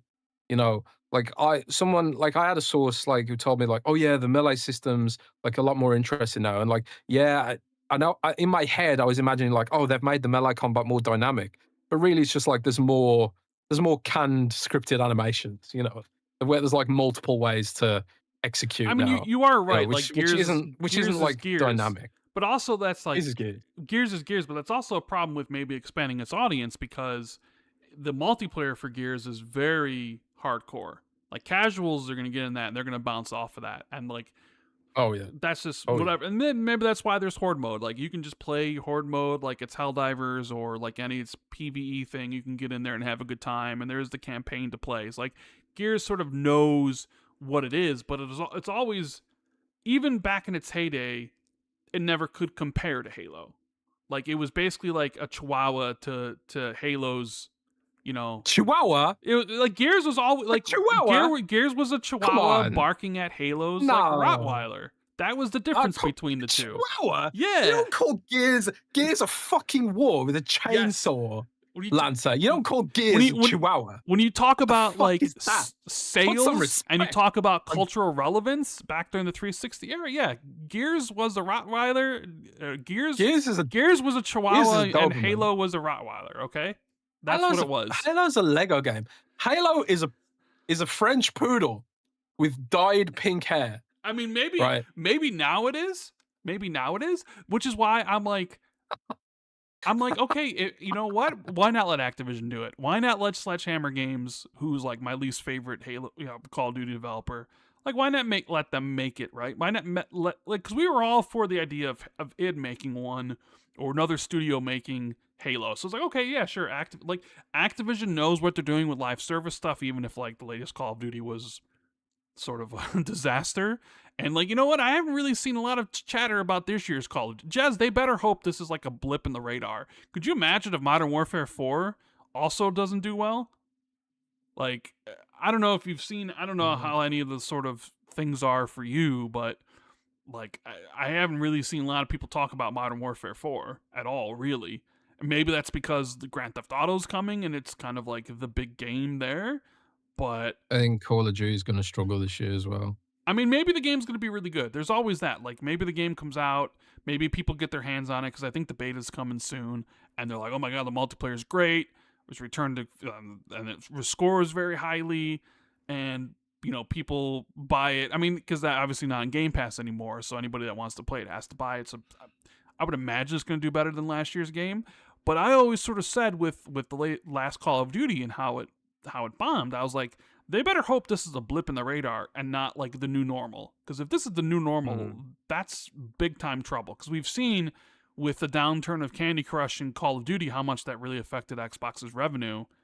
And like, if that's like, oh, this is what we can expect from Call of Duty moving forward, like people are done with it after X amount of years, then that's a serious problem they have to address at some point. And it's like you said, will they pull people off of Call of Duty? Like, what's the opportunity cost of having Sledgehammer Games make a multiplayer game versus having them potentially do something Call of Duty related? I would imagine the opportunity cost tells you to make something Call of Duty related, not necessarily something Halo related. But I am for the idea of somebody else taking the reins of Halo, because I just don't know if the current leadership at Halo has a good grasp on what needs to be done. I mean, if there's really nothing in development and it's all just being like, hey, what's next? And we don't know. It's just like, this is all just bad leadership and mismanagement from the current leadership team to, the previous one with Bonnie to like Matt Booty and Phil Spencer and how they ran it for years and stuff. It's like, all right, well, I do think it's one of those things where it's like, it's time for a change. Like, something needs to happen. And maybe having Activision make it is for the best. Even, I wouldn't necessarily be against it, because I just don't know what, I don't know what the future of Halo holds, really, which is a shame to say. But, yeah. What else is there? Oh, I don't know. Do you care for Kingdom Hearts, Jez? Do you like Kingdom Hearts? No, I've never played it. I like, you know what? I've got a plan, actually. I've been trying to get some of you might know, I've been trying to get my fiance now into gaming for 14 years almost. I put her on Disney's Dreamlight thingamabob recently. Disney's Dreamlight Adventures, or whatever it's called. It's kind of like, I think it's like supposed to be like Stardew Valley. But she was like, oh, there's too many systems. I can't be bothered to find where I need to go. I can't be bothered to find these quests. Can't be bothered to do the tutorial even. So now I'm just sitting there thinking, oh, man, she needs something like that's Disney, because she really likes Disney. She's a Disney adult. And she really likes Disney and something that gets you into the action a bit quicker. So I'm thinking, like, does Kingdom Hearts do that more than Dreamlight Adventure, or whatever it's called? So, like, I like the idea of it, and I appreciate the fan base, and it's an interesting concept. There's not many games like it out there. We were talking earlier about like how everything feels the same. Like Kingdom Hearts feels like a game that shouldn't exist. It's like you've got Disney characters mixed with Final Fantasy characters in like Huh? It feels like the product of a fever dream to me. Yeah. Um, Well, I mean, but they I have appreciate it, but I've never gotten into it. they have the anime show coming, which is kind of cool for anybody that's into Kingdom Hearts. I mean, it definitely seems like the future of gaming essentially is also TV shows and movies, as we've seen repeatedly that rising tides lift all boats. It's like you get a good TV show, it's definitely you're gonna see it reflected in the games. But man, Square Enix is gonna have a massive 2027. They got Final Fantasy. What's the Final Fantasy 7? Is it Return? What's the Revelation? Final Fantasy 7 Revelation in early 2027, and they have Kingdom Hearts 4 in fall 2027. And they said that that's not 80% locked in, that's not 90% locked in, that's not 70% locked in, that's 100% locked in for the fall. It's not getting delayed. So Square Enix, and I don't know if you saw, their whole multi-platform stuff is paying off, because like Final Fantasy 7 Revelation and Kingdom Hearts 4 are literally on everything: Xbox, PlayStation, Switch, PC, all day one, which is the way to go about it, right? So I loved Kingdom Hearts 1 and 2, but that was like back then. I never played any of the other like Game Boy games or any of the Nintendo stuff, so I never played like Chains of Memories or any of the other Kingdom Hearts games. And I have Kingdom Hearts 3, but I haven't played it yet. So maybe it's one of those things where it's like, all right, because Kingdom Hearts is kind of convoluted ridiculously, like, to fully get like the story. I don't even know if you can get the full story from just playing the main games. You might have to play some of the side story stuff, but I'm never going to do any of that. So I might play Kingdom Hearts 3 in time to, play Kingdom Hearts 4. But that was announced at D23. Xbox and McDonald's are having a partnership. I don't know if you saw this, Jez, in your neck of the woods. I did, and it's United Kingdom exclusive. I know, which is, I mean, whatever. I couldn't even tell you last time I was at McDonald's, but they're offering in-game rewards for 6 of the most recognizable Xbox franchises, including Fallout, Forza, and World of Warcraft. Whether you play Candy Crush Saga or Overwatch, McDonald's is offering digital items to customers in the UK and Ireland as part of a new set of side missions, which will feature menu items inspired by the foods and flavors of Xbox gaming. So, said gaming's all about imagination and the worlds we love to get lost in, said Tim Kensworth, SVP, Chief of Marketing Officer for McDonald's UK and Ireland. What excites me about this partnership is that we're bringing parts of these iconic gaming worlds to life, giving fans a chance to experience food they've only ever seen on screen. And as a huge Fallout fan, I'm most excited for the Blanco cheesy potato bites. So apparently some of the things you'll be able to get for Halo Campaign Evolved, you get some Master Chief armor. For Forza Horizon 6, you get a car voucher. Fallout 76, you get the Sugar Bomb bundle. Oh my god, this is amazing. Candy Crush I didn't know Saga, it was Fallout as well. You get booster bundles. Oh, dude. World of Warcraft. So cool. World of Warcraft, you get the Red Hot Portable Bakery. And Overwatch, you get the karaoke donut break emote. The UK finally got something exclusive. I know, right? Usually we just get the dregs from America, but for once they've exploited the UK's absolute obsession with McDonald's for profit, and I'm here for it. I am an aficionado of McDonald's. You might be shocked to discover this, Rand, because of my physique, my Adonis physique with my muscles and my abs and all the rest of it.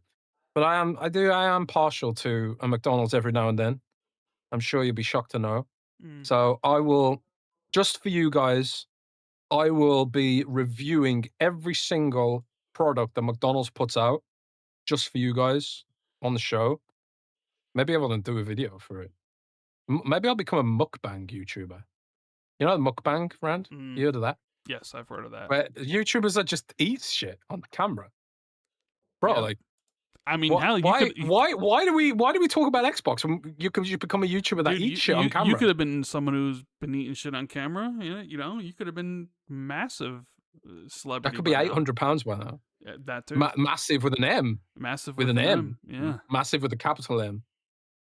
I'm I'm cooked, man. I came back to England and I was like, right, I'm going to diet properly now because I haven't really lost since last. I've lost about 70 pounds since last year, but I haven't lost any weight for about 2 months. And I come back to England and I was like, right, I'm going to lock in, going to be dieting properly. And then McDonald's drops this shit, man.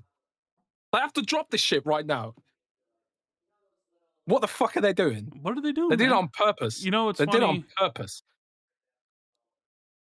You know, I mean, it's also where's the Diablo stuff, huh? Well, they chose the best franchise, World of Warcraft. You know, Diablo's good, but you know, it's World of Warcraft and Overwatch are clearly the flagship franchises for Blizzard. You know, so I don't blame them. But where's the I don't know. What are the what are the franchises missing? And we had like I didn't. Did you have this promotion in America, the Fanta Xbox promotion, where I every think yeah so. Yeah, ev- I think yeah so. every can of Fanta was like Call of Duty or Warcraft or Diablo for a while. Um, so now like Microsoft loves its food promotions. Like the whole Doritos Mountain Dew thing, like is a stereotype that has never failed Xbox, and now we've got Xbox and McDonald's. But I wouldn't be surprised if this is successful in the UK. Almost certainly they're going to roll it out to America. I doubt I it. would have. I would I have mean, thought. you thought it'd be successful regardless. You don't. You, there's only the 25th anniversary only is like for this year. So even if it's like what it's successful and whenever this starts, then they'll think about bringing it over here. I think it's literally only in the UK. And And do you want to know something else? McDonald's have invited Windows Central to the launch event for this promotion in London. And I'm are going you to send going? my colleague Zach Bowden. No, I live nowhere near London, so I'm going to have to send my colleague Zach Bowden to go and investigate the McDonald's Xbox event in London. Which is I'm really actually excited about this for some reason. My two favorite things colliding: obesity and World of Warcraft. Fantastic. Anyways, Oh, mate. McDonald's, good old McDonald's. Let's talk about the Elder Scrolls stuff, shall we? Yeah, Because let's do it, bro. Ahsa Ahsa tweeted out the other day that what'd she say exactly? She tweeted out that on the 11th, so already 6 days old here. So she said live playthrough of the Elder Scrolls 6 star star star star star star star. This morning, the scale and grandeur are incredible. The story is even greater. Wow. This got people talking. 7.5 million impressions on just X. A lot of speculation regarding like what it could be. It's funny because also in the same day she went to go visit Bethesda, like the unions were protesting her and they had a big like a big like rat balloon there, which is like like the whole scab thing, like with unions and stuff. Like all the union people get laid off. Like a big thing with unions is like scabs, and so it's like they're protesting getting laid off and stuff. But like she was there, so she says she played it, and I'm sure Elder Scrolls 6 is going to be great. But obviously, this led to a lot of speculation, not of just the name, right? Because I think it really does seem like she gave the name, which it seems that some people, I don't know, there's a lot of speculation, but judging from what I could gather, it seems that a lot of people have kind of settled on the name being Sentinel. I guess Yeah, there's like something related to that in Starfield. yeah. So some people found like because Bethesda's done this before. They put teases for other games in the trailers of other games, and there's a string of numbers which spells out Sentinel, which feels very intentional. And some like I don't know much about Elder Scrolls lore, but like some people were like, this is what this could mean, like Sentinel, blah blah blah, and like trying to infer the saying from it. From what I've heard, Hey, like because I asked a few sources. I have Oh, to answer this phone call really quick. okay. We used to say Phil's calling Rand, but not anymore. I guess it could be Ahsa. Maybe Asha's calling Rand and saying, "Stop leaking Elder Scrolls, man." So Joaquin says Sentinel is the capital of Hammelfeld. Have you spelled that wrong? Isn't it called something else? Isn't it called Hammerfell? I can't remember. You spelled that wrong, man. Um, but yeah, I've heard that it is Sentinel and it is the working title. So I asked around and it was like it's sort of like it's the intended title, but it's pending some legal stuff or something. But I've also spoke to some other sources and they were like they were really unsure about it. So I mean, I'm not gonna say it's Sentinel for sure yet, but it does seem highly likely from where I'm sitting that it is Sentinel. Um, but if it is Sentinel, it's according to chat, it's based in Hammerfell. Isn't Hammerfell one of the older games? Um, didn't they already do a Hammerfell game, or is it Daggerfall? I can't remember. As I say, I can't. The first Elder Scrolls I played was Oblivion. So like I haven't played Morrowind, I haven't played any of the older ones. I don't know much about the lore. I just run around killing people and doing shit. I did write a song about the Falmer in Skyrim though when I was younger. That was fun. Um okay, so Elder Scrolls Daggerfall is set in Hammerfell. So yeah, I don't know. But it does seem like that's gonna be a thing. It's really funny though, because the amount of like I suppose fandom about this game, the fact that Ahsa was able to just basically tweet a few words with some asterisks and immediately everybody got talking. Like YouTubers making content that's got millions of views and we're talking about it now on the podcast. Like I think this is like it's kind of representative of how starved people are for any kind of information about this game because there hasn't been any. There hasn't been any information about the game since forever. They announced it a million years ago, and we've just been waiting and waiting and waiting. And I suppose after Grand Theft Auto 6 ships, I don't know if you agree with me. I don't know if you agree with me on this chat, but I feel like after Grand Theft Auto 6 ships, Elder Scrolls 6 is going to be the big game everyone's waiting for. Like that's going to be like the sort of landmark experience that I think a lot of people were hoping that they would get out of Starfield, but it didn't happen, right? So people are going to be looking to Elder Scrolls to really deliver that tentpole, landmark, generation-defining experience because Skyrim. People still play Skyrim even now. You know, mods and whatever have kept that game, give that game an unnatural lifespan. I would say, but it was just so huge and it was just so vast, and there was nothing else really like it on that scale back then. Um, you know, uh, QIL in chat says, didn't Starfield make its money back in the first week? I don't think it did, but it definitely did become very profitable over time. I spoke to someone about that quite recently, actually. But like the fact that these games have a long tail, thanks to the Creation Club, really helps them on the profitability side.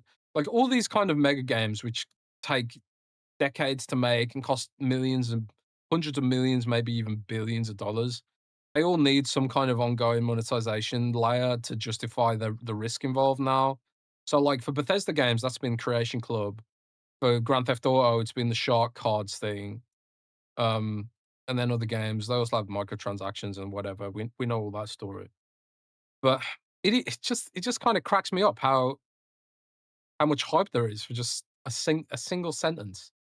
And that's the love and the power of Elder Scrolls, I guess, man. Um, but I suppose like for Xbox fans and you guys, and potentially Rand as well when he gets back, is the question of exclusivity. We're still sitting here like wondering, this game has cost a shitload of money to make. Is this the game that Microsoft weaponizes to put Xbox back on the map? You know, is it even viable from a financial perspective for them to do that? Is there a universe where they can actually, I don't know, make that risk, I suppose? Because it would be a risk. If they didn't put it on PlayStation, you're potentially cutting millions of users out of the equation. But at the same time, it's not like it won't be accessible in other places.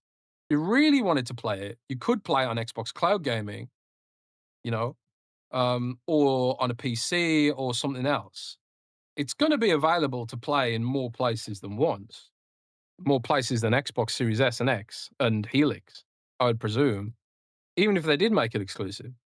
So I wrote an article about it, and my argument was like, if they did make it exclusive, it's not just a play for Xbox console, it's also potentially a play for Xbox PC and a play for Xbox cloud gaming, maybe more so Xbox cloud gaming than anything. And I noticed that Xbox revealed another 80 buy play as you own games on buy to own cloud games today, I think, or yesterday. So yeah, I don't know. What do you guys? I'll put a vote up in chat, and you guys, can I even put polls up? I can't even put polls up. That's dumb. Why can't moderators send polls? Like only Rand can make a poll on here, which is lame. But do you guys give me a consensus in chat? Chat, say yes if you think, and I'll put this poll up on Spotify as well. Do you think Elder Scrolls 6 should be exclusive? Just say yes or no in chat, or mixed. You can give mixed opinion as well. Mixed, huh?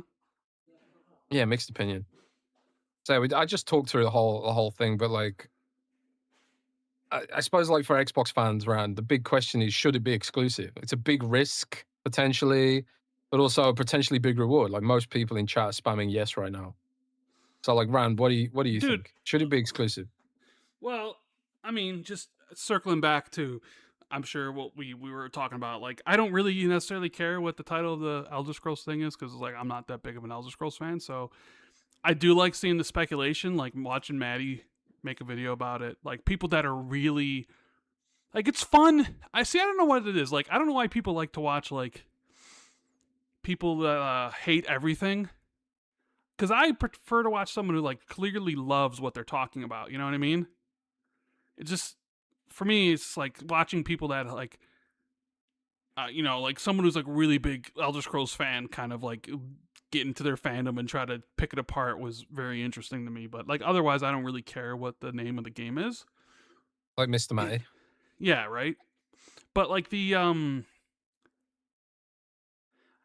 it's funny because the speculation about the name is one thing, but then it also brought up the speculation about the exclusivity, right? Because that's what Yeah. Xbox is about now.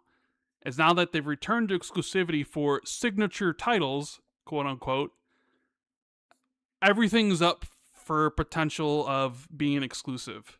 And I've said before that I don't think Gears and Clockwork Revolution, while cool that they're exclusive, like, I don't know, I always need to sort of preface this because they'll take clips out of context or they'll take what I say out as like, I don't care that other people play games wherever else. It never bothered me in the slightest that Sea of Thieves or Forza or Halo is on PlayStation or everywhere else. Like, it doesn't care. It's never bothered me, right? It's not that. My concern was always that, and I've just shared this concern because I know you get a lot of like, oh, Jez is an Xbox shill, but like we went pretty hard against the opposite too. Well, people we call went me an Xbox hater. Sure, people call you an Xbox apologist as well. So now you're an Xbox shill, then you're an Xbox hater, whatever. You can't win. It all depends on this side, whatever day it is. My whole thing was that I felt the multi-platform approach. Well, I get it from like the business position they were in, spending a lot of money on Activision and all that sort of stuff. Like I get why they did it. I disagreed with it because I felt like, you were sort of exchanging short-term revenue for long-term pain, and I felt that if they continued down that road, it would make their platform irrelevant. And that was my stance. And it was like, listen, I'm not going to talk about it every single week because it gets boring to talk about, right? But that's how I felt. I was like, I get it. I get why they're doing it. I think it's wrong. I think they're gonna wish they hadn't done it. But what can I really do? It's kind of like the same people that are going on with the PlayStation physical games things. Like, they're fighting it, but there's really no way to really fight what Xbox was doing, like, outside of, like, saying something mean or negative on Twitter or whatever. At least with the PlayStation stuff, you can sort of, I guess, like, not buy things, but even still, it sort of feels like that's like a foregone conclusion at this point. But we both felt that it was the wrong move to make, even if we understood why they made it, like in the position they were in with Satya and Amy Hood, right? Like, we get it, but I think you're going to pay for it. And now that they're coming back to it, and now with Ahsa being like, we did these things and they didn't work, or they created value but not enough value, we're like, okay, now we need to pivot. It's like, okay, well, how much does this really matter? Especially with you talking about like returning the console to strength and all these sort of things. Like, how serious are you about this? Because it's one thing to give a Gears of War game that is about to come out and be like, you know what? It's never been announced for PlayStation. We're gonna run this as exclusives. And yeah, we're probably going to lose money on it, but we need to show to the fans that we're serious about this, or at least that give us more time. This is the new Xbox. It's not like Phil Spencer's Xbox. This is my Xbox. I'm going to, right? So it's like, okay, yeah, Gears, Clockwork Revolution, right? Not the biggest games in the world, as much as Jez would tell you that like Gears is bigger than Halo. But I think if Gears had been announced for PlayStation already, it would be coming out for PlayStation. Like, they wouldn't have walked back on that. So you look at it and it's like, okay, well, let's just keep that one. And then, okay, what else haven't we announced for other platforms? Clockwork Revolution, boom. There's 2 games, right? Yeah. And I've always sort of said, it's like, okay, well, how serious are you about this? How serious are you about selling Xbox hardware, which is going to be really, really hard? Because you're about to have the Xbox Series X at $800. And who knows what Helix is going to come out at. I just saw the PlayStation CEO say they haven't even set a date on when the PS6 is coming out today. Or I saw a VGC article about it. That they haven't set a date yet. So who knows about Helix? Is it next year? Is it 2028? Does it really matter? Because it doesn't seem like the prices are going down anytime soon. So is it just release it next year because it will be cheaper to launch in 2027 than it'll be to launch in 2028? I don't even know. They're between a rock and a hard place. Because it's like, yes, on one hand, who wants to buy an $800 Xbox? Not a lot of people. But on the other hand, you do have to give people a reason to buy said hardware. Regardless, so like whatever Helix comes out at, whether it's $1,000 or whether it's $800 or whether it's $1,500, you have to give people the reason to invest in your ecosystem and not just choose someplace else. And that was always the problem with them putting their games on PlayStation, because you could always get Xbox's games on PlayStation, and then all of PlayStation games that don't come to Xbox. And Game Pass clearly isn't enough.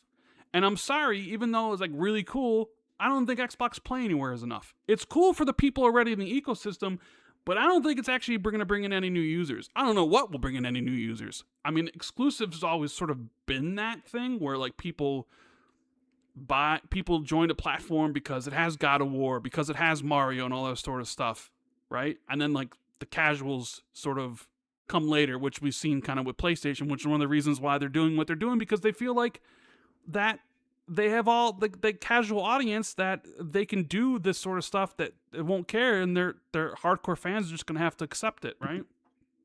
Yeah.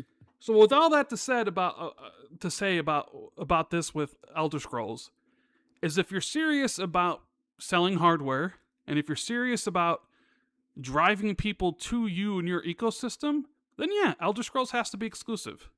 100%. I don't know how anybody can say the answer to that question is no.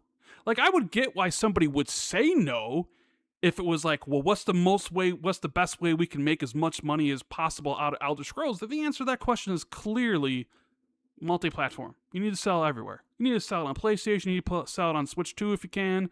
Sell it on PCs. Put it on cloud game streaming, whatever, right? Like, okay, but is that the goal? Because if that was true, like, that's true for literally everything. Sony would make more money by selling Wolverine on every platform. Nintendo would make more money by selling Mario on every platform, but they don't, and they don't for good reason, because they make more money by selling other people's shit. So that's the question that Ahsa and Matthew Ball and the new leadership at Xbox basically are going to come down to. How serious are we about this? Because I understand the people who would come in there who don't want it to be exclusive, like, you know, maybe like someone like, God, I'm blanking on his name right now. The guy who runs the games, Matt Booty. Like, if Matt Booty's like whole job is like I run the publisher, I run the studios. He's like, well, I'm only concerned about, like, he's probably like, I want to make the most money as possible. So if you were to ask him, he probably would like, I want my games everywhere because I want my developers and my studios to make as much money as possible. So I want Elder Scrolls everywhere. But the platform is probably like, we actually want Elder Scrolls exclusive. So you might have this like debate going back and forth about like, well, tension. Yeah, we could make this amount of money with Elder Scrolls if it was exclusive, and we make this much more money if it was on PlayStation everywhere else. And then it comes down to, where do you side? Because it's one thing to be like, Gears is exclusive. It's another thing to say Clockwork Revolution is exclusive because you're not really expecting much. Even if, you know, Gears is a big franchise, it's not Elder Scrolls size franchise. Somebody then can say, well, we tried it with Starfield and look what happened. Didn't really do anything, right? I'm sure there are plenty of people at Microsoft that will have that counter argument to anybody that's actually for exclusivity. Like, how are we gonna have any exclusives when our systems cost $1,000? It's financial suicide, they'll say. And it's like, well, how is anybody gonna buy our consoles if there's nothing exclusive to play on it? That's financial suicide, they will say, right? I would love to be a fly in the boardroom for these sort of discussions, because you could look at both sides of the arguments and be like, yeah, you're right. And I actually know you're right. Yeah, you know what? You're right. But the truth of the matter is, if Xbox is serious about this, if Ahsa's serious about having a platform and serious about having the console return to growth and all that sort of stuff, then Elder Scrolls has to be exclusive. And Fallout 5 has to be exclusive. I would even argue that StarCraft has to be exclusive, even though I doubt it because Activision is mostly multi-platform. But I could make the case being like, StarCraft should be exclusive. If you're serious about doing this, if you're serious about all this sort of stuff, then it should be. And I guess the question remains is, I guess the problem is, I don't even know what Xbox looks going to look like in 3 years. I don't even know if Ahsa's still going to be there when the time Elder Scrolls comes out. Because, you know, like, I don't think Elder Scrolls is coming out for another 2 years, potentially 3 years. So you're probably looking at late 2028, 2029. Is Ahsa still in charge? Is she just a figurehead by that point? Is she left because there's just too much friction with, you know, Satya and Amy Hood that she's just like, I feel stifled that I can't do the things I want? And, you know, whatever. Like, I don't know because we've seen Microsoft constantly change their plans. You know, even just over the last 3 or 4 years, we've seen it firsthand. We've documented this on this podcast multiple times. You know, we have literal like quotes from Phil saying one thing one time and then another thing 6 months later. Like, this isn't, we're not making this up. This is what happens. So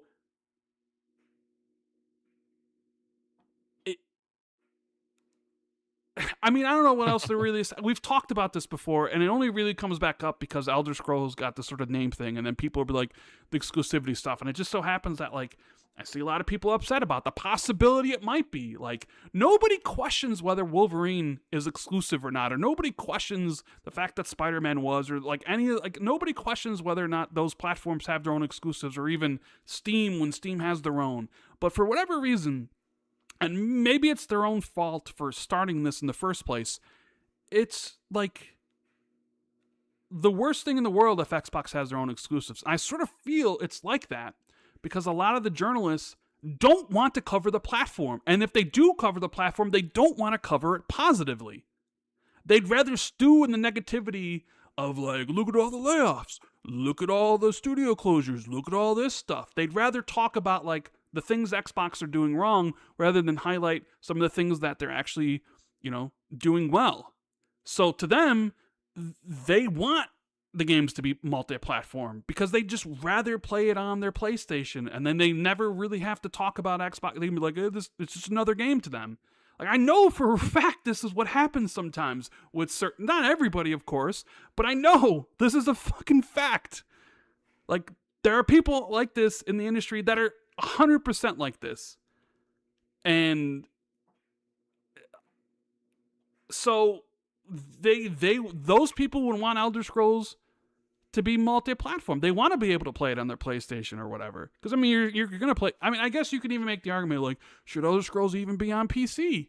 And it's like, yeah, I mean, you could go really hardcore. Like, let's just remove everything from Steam. You know, like you, the whole thing that went with you not that long ago. Yeah. Well, that became a whole time, and I knew it would. As soon as you said something like that, I'm like, that's gonna blow up and whatever. And it sure as hell did, because any sort of thing about that is like constantly just, you know, bite-sized stuff, and people talk about it. Like, I even saw Paris talk about it in his podcast.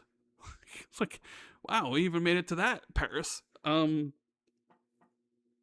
don't necessarily think Xbox will go that hardcore, because I don't honestly, I don't think Xbox's console user base can't really support that.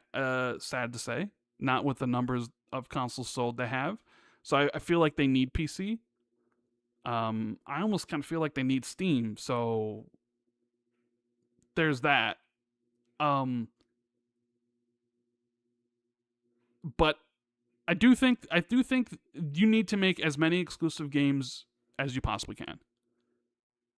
And if you're not willing to do it with your biggest IPs, then what's the point?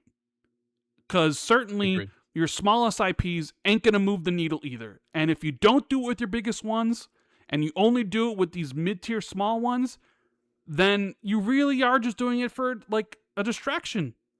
Because what's the point? Like, that's just what it is. You have to do it with the biggest franchises, which is why I say, like, they probably should also make StarCraft an exclusive, even though I know deep down in my gut it's not going to be, probably because of, like, multiplayer and all that sort of stuff, what have you. So they'll just be, it's an Activision game, right? But even like this I also think like Blizzard's fan base has never been about a platform. It's never been about a platform. Sure, but you could point, there are examples with regards to Elder Scrolls you could point to, like, well, aspects of this franchise have been Xbox exclusive in the past. You know, so no, the legacy shit I don't think even matters. You do what's best for the platform, you know. That's what it is. Like, I get, you know, you can say most of Blizzard's audience is on PC anyway. So like, it's not. I'm not like saying StarCraft should be Xbox only. Period. Like, it would clearly be on Steam and be on, you know, BattleNet or whatever. And I sort of feel like you look at it, and I've said this before, I'll say it again.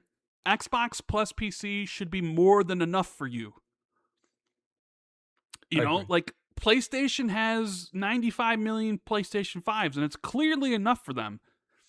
Xbox has, depending on who you talk to, anywhere between 30 to 40 million Xboxes sold, plus the Steam and the Xbox PC market, which is bigger. You know, the Steam by itself is bigger than PlayStation. So how is that not more than enough for you? Like, it should be. Yeah, it's more than Nintendo. Yeah. Like, I don't understand. Is it pure greed from the simple fact of, like, we need to be everywhere? Like, it must be, because you should theoretically have a bigger audience to sell your shit to. So I don't understand, like, in that regard, that you couldn't just have those things just be PC and Xbox and not even worry about PlayStation and Nintendo. That's just my 2 cents about it, man. PC and Xbox should be more than enough. And for whatever reason, it's not, or at least it hasn't been. And, you know, greed, isn't it? Let's be being real. Yeah. But I think, like, Xbox is disproportionately impacted by the cost of game development on the West Coast, because they've got a ton of studios over there, and there are, like, there's a lot of subsidies happening to subsidize those studios on the West Coast. It is expensive to do anything over there. Sure. I didn't really appreciate that when I was a younger gamer journalist. I always assumed, oh, everywhere costs about the same. You know.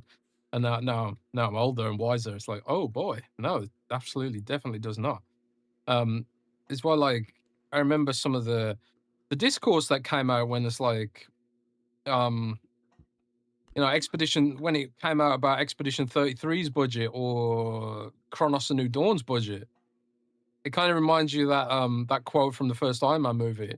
where the dude's screaming, "Tony Stark made this in a cave with scraps," you know, and then you're looking at these like AAA Western developers who can barely like get close to some of these like Japanese developers who are just like spending tens of millions of dollars rather than hundreds of millions of dollars.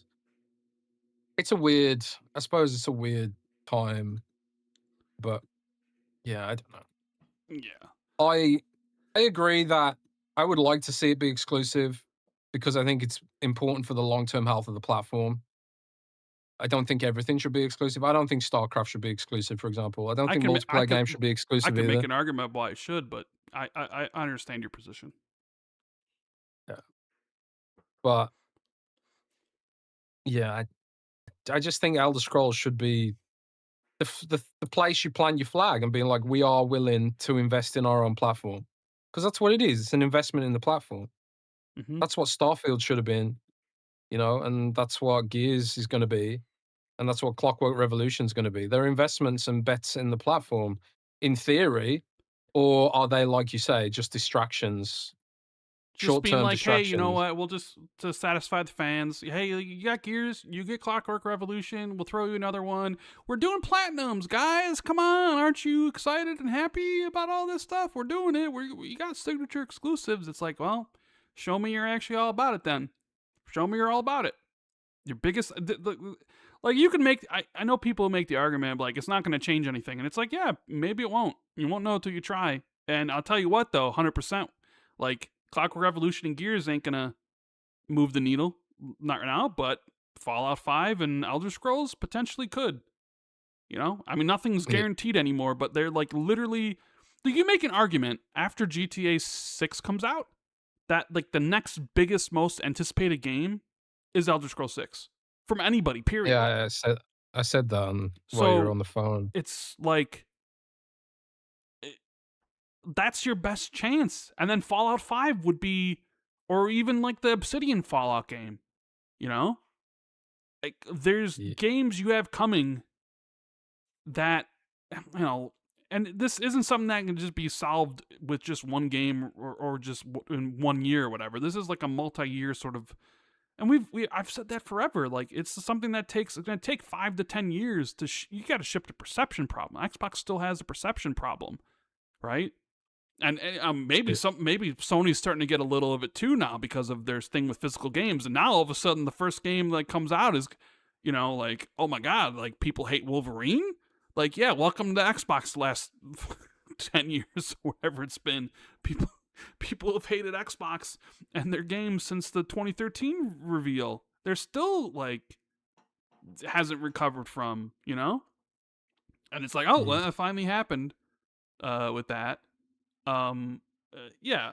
So I sort of wonder, like, I know, dude, it's funny because like people keep on sending me these things of Reset Era talking about the game that you teased and the game that Nate teased and the game that you teased or whatever, and like they're giving live updates to what we're talking about, and it's like, oh, Jez said he only has one source or whatever. Like, no, Jez didn't say that. Jez just said he hopes he doesn't share the same source with Nate, which I'm pretty sure you don't.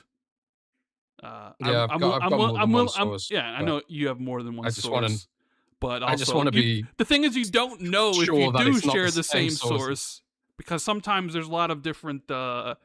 Someone tells something one thing and whatever, but it's like okay, even that's wrong, and it's like people are guessing what it potentially is and what have you. It's just funny how this kind of all just is like whatever. And I even will bring up that game, like whatever that game is, probably should be exclusive. Will it be? I have no idea. It should be. Mm. Will it be? I don't know. Um, it's I don't know. It's although there are some pretty cool people on the Xbox Reddit Resetter. Hi guys, hope you're all having a good time. Trying to decipher what game Jez is talking about and what game Nate's talking about. Although Nate has also said like it's not Wolfenstein, so and I also said it's not a couple other games either. And you said It's it's not Scalebound Banjo. 2. Oh yeah, Scalebound 2. Anyways, Special Nick just DM'd me on Discord chat. Special Nick, please tell me it's Recore 2. is he actually Nick being said. serious? Is he actually being serious? Are you serious, Nick? Because Let us know in the chat. I thought Nick knows everything. So, do you not know what it is, Nick? I thought for sure Mr. Special Nick would know by now, Hmm. but no, I guess not. Record No, 2? I'm not gonna be the one who shares it. I don't want to spoil the surprise. If it is true for the devs, If it actually um, happens, I don't even know. if it actually happens, I don't even know for sure. But Yeah, I'm not gonna spoil it. So, I hope it doesn't leak if it is true. But it might if it's getting around, it might end up leaking. I don't know. We'll see what well, happens. now that you said something I'm not about it, I wouldn't I'm be not surprised. gonna leak it though. I'm not gonna Yes. leak it though. But anyways, let me see if there's anything here. Super chats or whatever. All right, my chat died. Of course it did. Of course it did. I gotta reload this. Let's see. We have Chris who says other studios trying Halo alongside the main one is fine, but I'm baffled that some Halo fans think Activision of all studios is going to bump up player value. Prepare for the microtransaction nuke. I mean, I guess that's always a potential there. Well, I mean, you gotta remember Activision published Sekiro, so They did. I don't think it's beyond Activision And to Sekiro did do well, so where's Sekiro 2? well, And where's Sekiro on Miyazaki Game kind of Pass, likes just Nick? oh yeah, what's to do with that? Yeah, why isn't I suppose Sekiro on Game it's a Pass? case of like I suppose From Software has a lot of pull about what happens to their franchises and their games, right? But hmm, I don't think, and also Activision's working on if the studio's still alive, I guess that Elsewhere Entertainment, which I presume is going to be I think they've announced it as a single player game, so I presume that isn't going to be a microtransaction hell. So I don't know. I mean, service games generally just are microtransaction hellscapes these days, but I don't know. I don't know. I have more faith in Sledgehammer than Halo Game Studios right now. I'll tell you that much. Halo Studios, sorry. Yeah. Let's see what else we got. We have Mr. Tapwater says Conquer 2, 3 due to PC back and pad and Game Pass. Nah, Conquer. I mean, and Conquer. Sorry. And even if it was due to the Game Pass and PC stuff, it would be in development. It wouldn't be probably getting announced right now. Juan says finished Halo campaign evolved over the weekend, and it just made me miss the Halo Infinite campaign.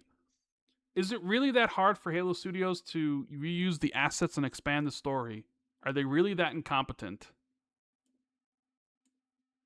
Oh man, I've got no idea why it's so hard. I mean, I'm not a game dev. I don't know like all the ins and outs of it, the foibles. Like we've heard about contractors being like no institutional knowledge and all that kind of stuff. A lot of the Halo OGs no longer work there. People like Marcus Leto, Joseph Staten, like none of them are there anymore. So how much of the DNA of what made Halo great even still exists there, right? And are the people who replaced it, like, are they the right people to be leading the charge? Yeah. It's a tough one, man. But It's I funny hope for because I think Halo I said this fans to you that they before get where I back. was like, according to Reb's game, like other studios were the main studios behind it. I think one of the studios began with an A and they were sort of fired, and then another studio. So I said that to you. I'm like, they didn't even make the game. And then you said, well, they're the ones who approved it all. I was like, yeah, that is true. They would have been the ones to basically approve it all, even if someone else did all the heavy lifting, essentially. So I don't know. Maybe it's some of these. I guess you can say some of these people just it's like writers who are doing an adaptation of a work. Wheel Time being an example, where it's like you have the source Or the Halo material, TV show. where it's like you have this great source material that millions and millions of people love.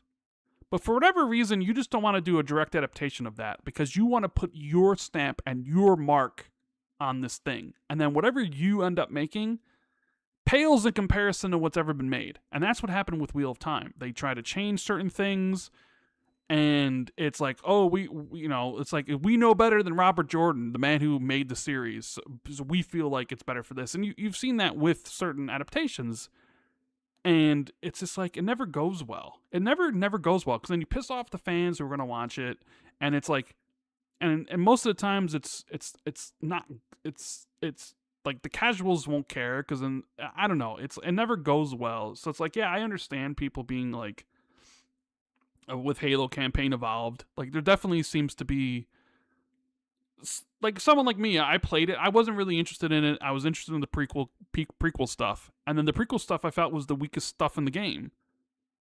Because largely I felt I had a really really I good time playing co-op of the main campaign, even though there was changes.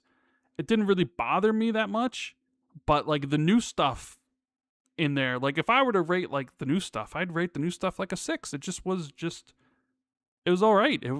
I didn't feel like it.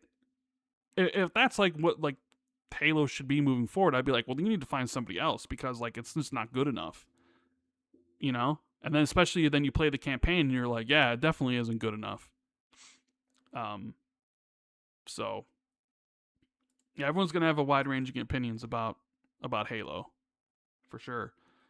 Let's see. We got I can't even read this. Let me see.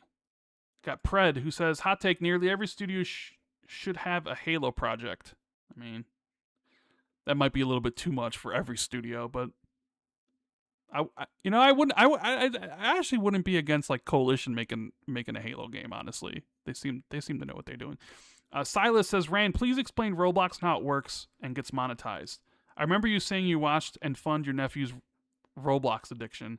Well, I'm not necessarily like Roblox is like, so he logs in and he like chooses a game to play. He like searches for types of games or because people can make their own games and he plays them.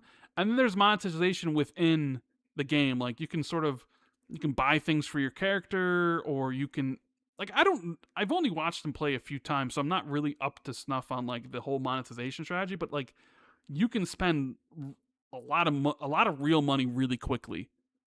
Whether it's on skins or whether if it's even on like gameplay items, I don't really think they sort of they block that stuff off because I've seen them like try to access a spell and the spell costs like $2 or what have you, Jesus, or something like that. But that's like brutal.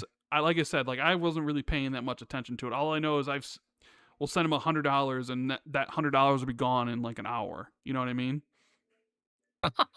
So Yeah, like it's kind of similar-ish to Minecraft. Like in their recent earnings call, the CEO was blaming the fact there were no new viral games hitting Roblox for their recent downturn. So basically, what Roblox does is historically what it's done is exploit child labor, and basically the kids make the games and then share them with their friends, and Roblox gives them a cut. It's a very tiny cut, very very tiny compared to like a Steam or an Xbox, right? But it's like a gateway into making games and game development, right? The problem is they've got now is that a lot of those people they're exploiting have grown up and realized, oh shit, we can make far more money if we make a game on Steam. And they've learned their skills, and now they're taking their skills away to other platforms, which they absolutely should do, because Roblox is evil and exploiting them. So that's kind of the essence of it, from what I understand. And because their ability to exploit children is now being limited by governments and agencies who are starting to like question Roblox's business model, the shareholders are panicked, and now the share price is down by 70% or whatever it is. So nature is healing, basically. Yeah, the whole platform is funded by child exploitation. Is basically the way it works. that is true. That's my that's my cynical opinion on it. Do you think with Take Two about to be flush with cash because of Grand Theft Auto, do you think it's possible Take Two spend some of that money and buy something like Roblox? I think it's very possible. I mean, it's kind of interesting. Like someone very senior in the game industry a few years ago told me that they expected after Activision being sold, they expected Take Two to be the next platform to sell, or the next big publisher to sell. Obviously, that didn't happen. It was ended up being EA, I suppose, who's now owned by private equity and the Saudi Arabian wealth fund. But I do wonder, man, because it does feel like the end game of a lot of these platforms is ultimately to deliver some kind of return to their shareholders, for better or worse. You know, um, and if the best way to get a return is to actually sell the company, then that's what happened to Activision. That's what happened to EA. That's what will probably happen to Roblox and so on and so forth. Right. So with the share price being down as much as it is, it'll be interesting to see if someone comes in and tries to acquire it. But I also think like Roblox has a business model issue in the sense that it relied on short-termism. It relied on kids that have now grown up. It relied on viral trending stuff that is no longer as fashionable. Roblox is still a huge platform, don't get me wrong. The whole business kind of revolved around this idea of like temporary hits and all that kind of thing. And Roblox's algorithm, I read that Roblox's algorithm has tried to prioritize higher quality games that have more longevity and more um you know, they'll stick around for a bit more like a traditional platform, like a Steam or an Xbox or a PlayStation. But that's harmed their business model, which has revolved around viral games. So I don't know. We'll see what happens with Roblox. But the CEO is absolute nutcase. He said he wanted to make a Roblox dating app for 17-year-olds because he's cognizant of the fact that his audience is growing up now. So he's like, how can I monetize these teenagers now? And he's like, oh, I'm going to make a dating app for teenagers. It's like, bro, like this is a potential recipe for disaster, isn't it? Is it not? But I don't know. It's funny watching Roblox squirm. But Yeah. Um. Yeah. Roblox. Um. Let's see. We have MK who says always tuning in for the goats. Thank you. Pitterman says the window for non-exclusivity is closed. They bailed halfway through the transition. Everything should be exclusive now, even COD. F them all. I mean, well, COD they have like 10-year agreements with Nintendo and PlayStation, so that's not happening. But I do agree with you. Most everything should be. yeah, Knowing Call that, of Duty can't be because it was part of the agreement they signed with regulators that Call of Duty mustn't be exclusive, which in hindsight is really dumb. But you know, yeah. regulators gonna regulate, I suppose. And then Alvin says, rather than absolutely right on exclusive, if they're serious, this case by case won't cut it, but has to be a catalog exclusive to really bring people. I mean, yeah, I that's what I think. I mean, I don't run $1 billion business, but I have a feeling you're going to have a really, really, really, really hard time selling $1,000 Helixes or $800 Xbox Series X's that don't have anything exclusive to play on them. Especially, and those exclusives need to be like high quality. They need to be like well known. If you want to drive people to potentially make a purchase or play an Xbox, like I sort of feel like we've been down the Game Pass train. Game Pass wasn't it. Well, I know Game Pass has been around now for what, 10 years, 9 years? Was grew and then it regressed. And I sort of feel like it's Game Pass's ceiling was always tied to the hardware platform, and for whatever reason, Microsoft and Phil and Xbox decided they didn't want to sell hardware anymore. So Game Pass was always limited to be like, well, how many people in the Xbox console ecosystem can we sell this to? It doesn't matter because we'll sell to the millions of people on mobile phones and in India and China. Well, that didn't happen because they never were able to go on mobile phones. And it's like, well, okay, we got PC too, and well, people would rather still basically buy their games and play them on Steam. So yeah, the console became the well, there you go. I mean, that's the reason why they limited themselves to the console essentially, and they weren't selling the console, so both those things stagnated. So I don't know how they're gonna think they're gonna sell any more or any of that sort of stuff if they don't actually have worthwhile exclusives to back it up, right? So, what else we have here? I think that's it, Jez. I think that's it. Roger. I think that's it. Might have to do some Patreon stuff here. Get some questions get the show close because we're still going to try to do a show on Friday. Hopefully, there's more things to talk about. Otherwise, I don't know what we're going to talk about then. But if you guys enjoyed the show, make sure you hit the like button, subscribe to the channel if you haven't already. Don't forget to check out our 86% off 2-year deal with Surfshark VPN and protect your identity and yourself online. And our Patreon, patreon.com/XB2, where you can get Jez's newsletter, apparently, which leaked. So Jez might have to put it on a higher tier. And yeah, maybe. got some questions here. Anyways,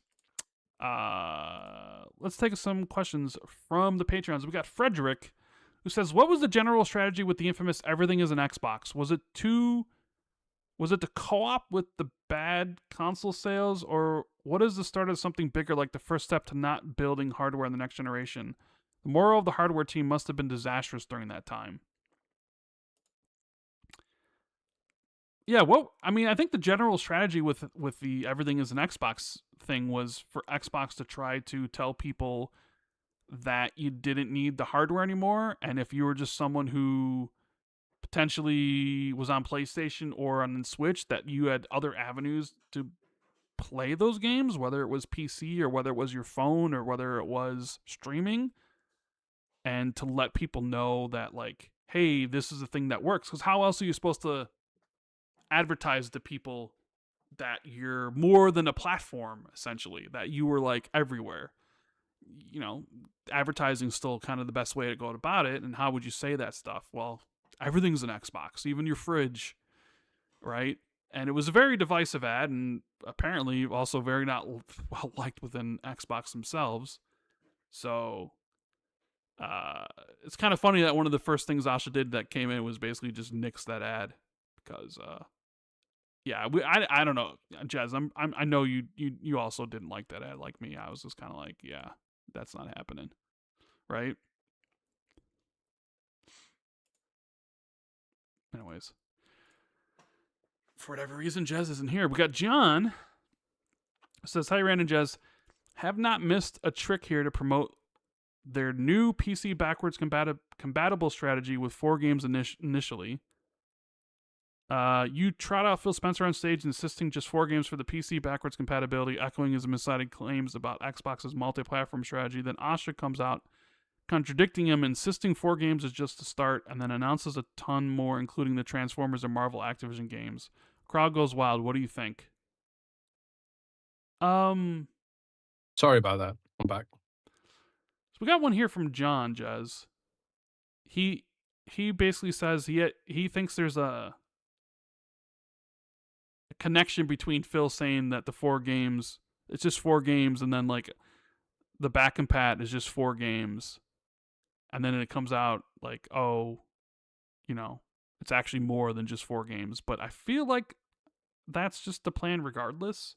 I think the 4 games is just kind of like early testing stuff, and then like the full launch will obviously probably have most of the games that are currently on back compat right now anyways. I just don't think they wanted to launch all of them right away.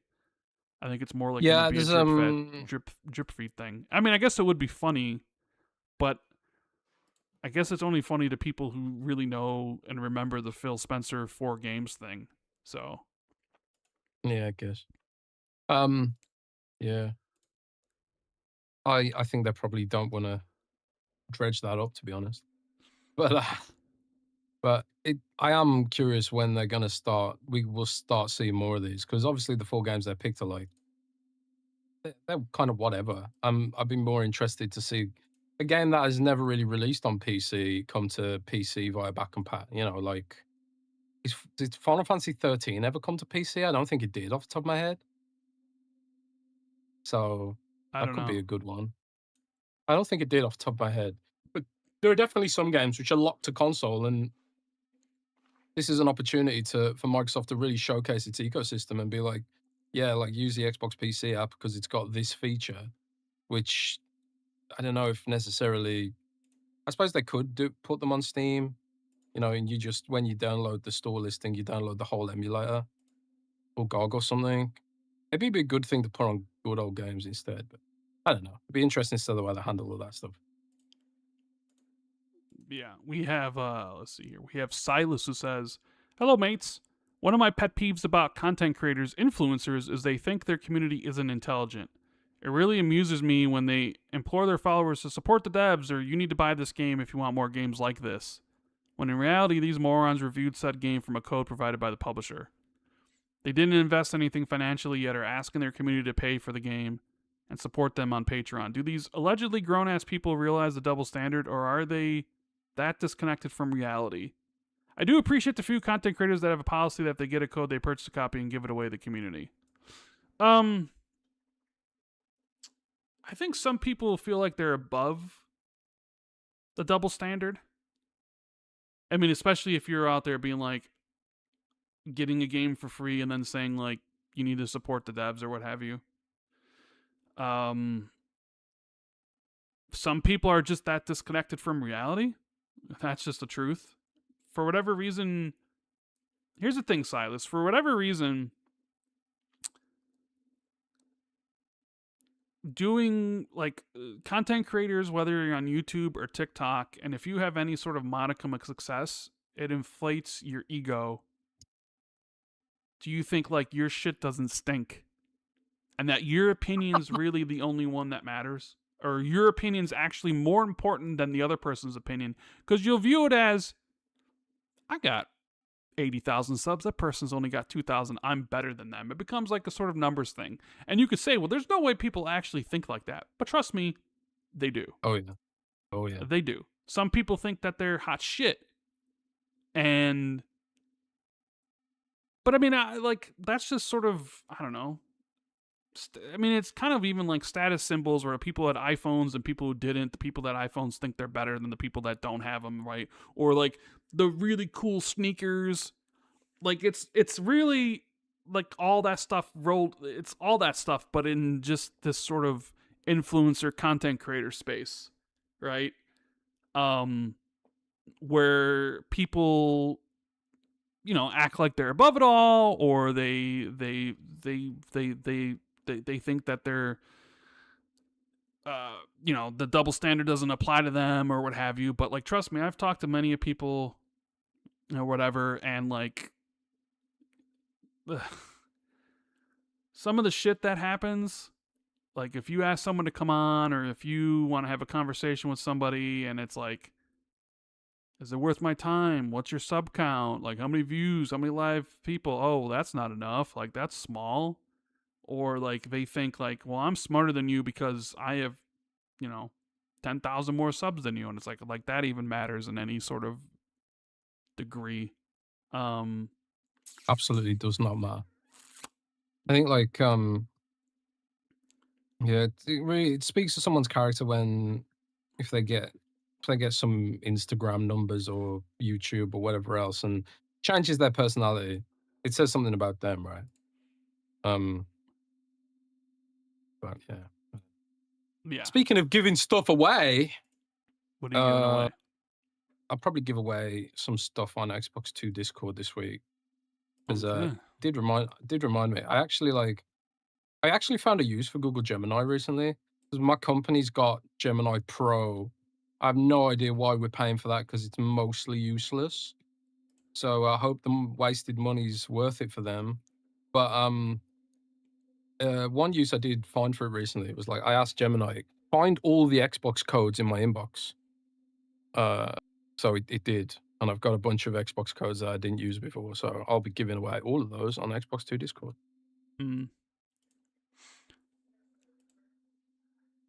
We have a question here from Reactive who says, hi there. Since Obsidian is now allowed to make a Fallout and potentially in Exile, could we see Halo being handed to Activision in the near future? Or World's Edge getting StarCraft, Warcraft for a new RTS? How do you see the overall IP development going forward now that Xbox wants to double down on the big ones? Well, I mean, we definitely had a whole segment about the Halo Activision thing, so I guess I wouldn't be against, but both me and Jez are kind of thinking like we're not against the idea of it because I do think something needs to change with Halo.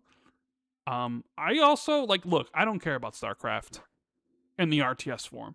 Like if you were to tell me StarCraft 3 is coming and it's an RTS, I'd tell you like, let me go to sleep.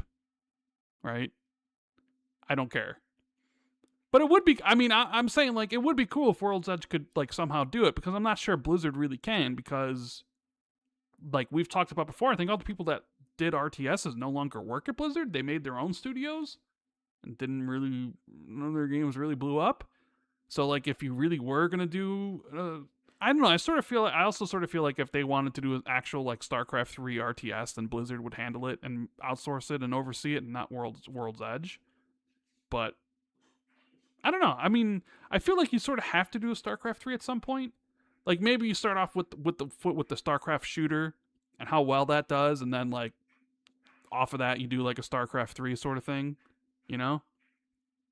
Instead of coming back with the Star. I don't know, like how long has it been since StarCraft 2, Jez? How long has it been? Oh god. I don't know off the top of my head. I think it's more than a decade, I think. Yeah, I mean, if they announced a StarCraft 3 RTS, do you think it would still do numbers, or do you think like that sort of? I genuinely think it would. You I think think it would?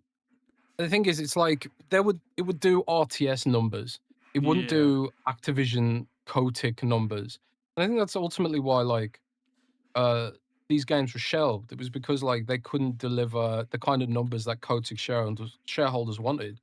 But in the new structure, Blizzard's kind of like an entity that can be potentially subsidized by different parts of the business. So does making a StarCraft RTS enrich the franchise, which they're probably looking at for TV stuff and all the rest of it. Like even if it's Dude, a not like StarCraft gonna TV show do, would be. I'd watch that, even though I yeah, have no interest for in sure. like an RTS. The universe sounds amazing.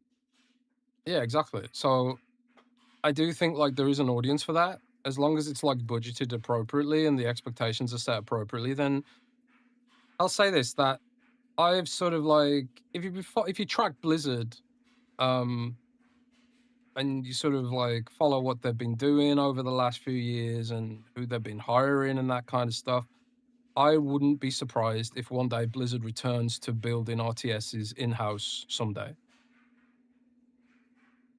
But it's true that like there's multiple people can like work on different genres, right? But part of me is just like, man, I dare to dream about a Blizzard that returns to real-time strategy. But we'll see. We'll see what happens. We got Logan Myers says, "Hey guys, hope all's well. Question: Phila generally made it a policy to avoid things such as exclusive missions, skins, time deals, etc. For the most part. You think Ahsa goes full heel on that and tightens the screws to the competitors?" I mean, they already kind of talked about the idea of doing third-party exclusives before. So, as far as like doing skins and time deal and like missions and stuff, I mean, I guess possibly. Although, I guess you could argue, is that a really good value for money? What do you think? People mad, gets people talking. It does get people mad. It does get people talking. I mean, I just Control Resonant, like their deluxe edition has like a 2-day like exclusive thing to PlayStation. It's like I think they get 48 hours early access on the PlayStation 5, but not on Xbox. And it's like, how? What? Is that really like? Is that a perk that somehow PlayStation was able to pay for? Like, we get it 2 days early here on or a day early or whatever it is on PlayStation, but Xbox doesn't. Like, did you really actually shell money out for that? Is that, you know what I mean? Like, it's not even like a. I don't know. Like, I guess it's something they could consider. And if, I don't know. The question is like, I think Xbox took the position of, we'd rather spend the money on getting games for Game Pass rather than getting games exclusive, because I think to them it was like, we can getting a game on Game Pass day one is probably cheaper than it would be getting full exclusivity, right? So we'll spend our money that way. And is that still a sort of way they want to move in the future? Do they feel that like actually getting full third-party time exclusives is a better deal and draw more people to your platforms? I don't know. Like in the gameplay here that we're showing off is Beasts of Reincarnation that Jez played. Like they, Yes. I don't know how much they paid for this to have it day one, but like, did this do anything for Game Pass? I would probably argue not really, and that's mostly because I think like the game reviewed poorly or not great. Where like a game like Expedition 33, which was a Game of the Year contender, probably did a lot for Game Pass. But a game like this, because of its, quality, maybe didn't, where people sort of ignored it. They're like, oh, well, I saw the reviews, it's not even worth my download hit on my data cap, right? Maybe, I don't know, like you said, It's very tough for games that aren't exceptional to cut through these days. There's just so much stuff to play. And I suppose if something's like, I mean, I enjoyed Beast of Reincarnation. Like, I didn't finish it, and I intend to maybe, yeah, I intend. Well, it's a big game, and I wasn't. Don't even say you intend to finish it. Cause come on, Jess, we know you're not, bro. Well, I didn't enjoy it enough to stick with it above other things that I was going to write about. There's other games coming out which are just far more enjoyable. So it's kind of like my time is very precious at the moment, or finite. How can I fit this in? The answer is generally I kind of can't. So I don't know. Mm-hmm. We have, let's see here. We have Goggles Lens. It says, hey guys, I've been thinking about ads on the Xbox, so hear me out. In a world where they have added ads for free to play games, which I think they should do, and the infrastructure would be in place, what do you guys think of an option for you to add ads to games you paid for to have a revenue sharing system to the studios like YouTube has?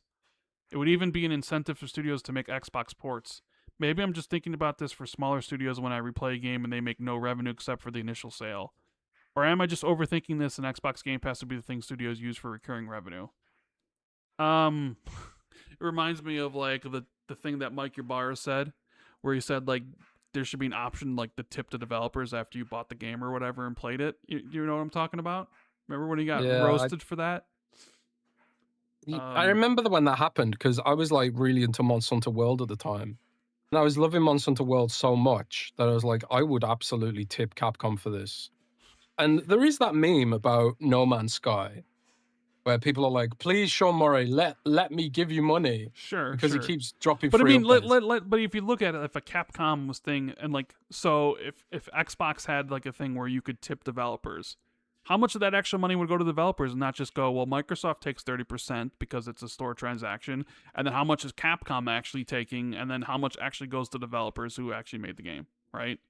So how much if you tip them $5, like how much does that actually goes to developers?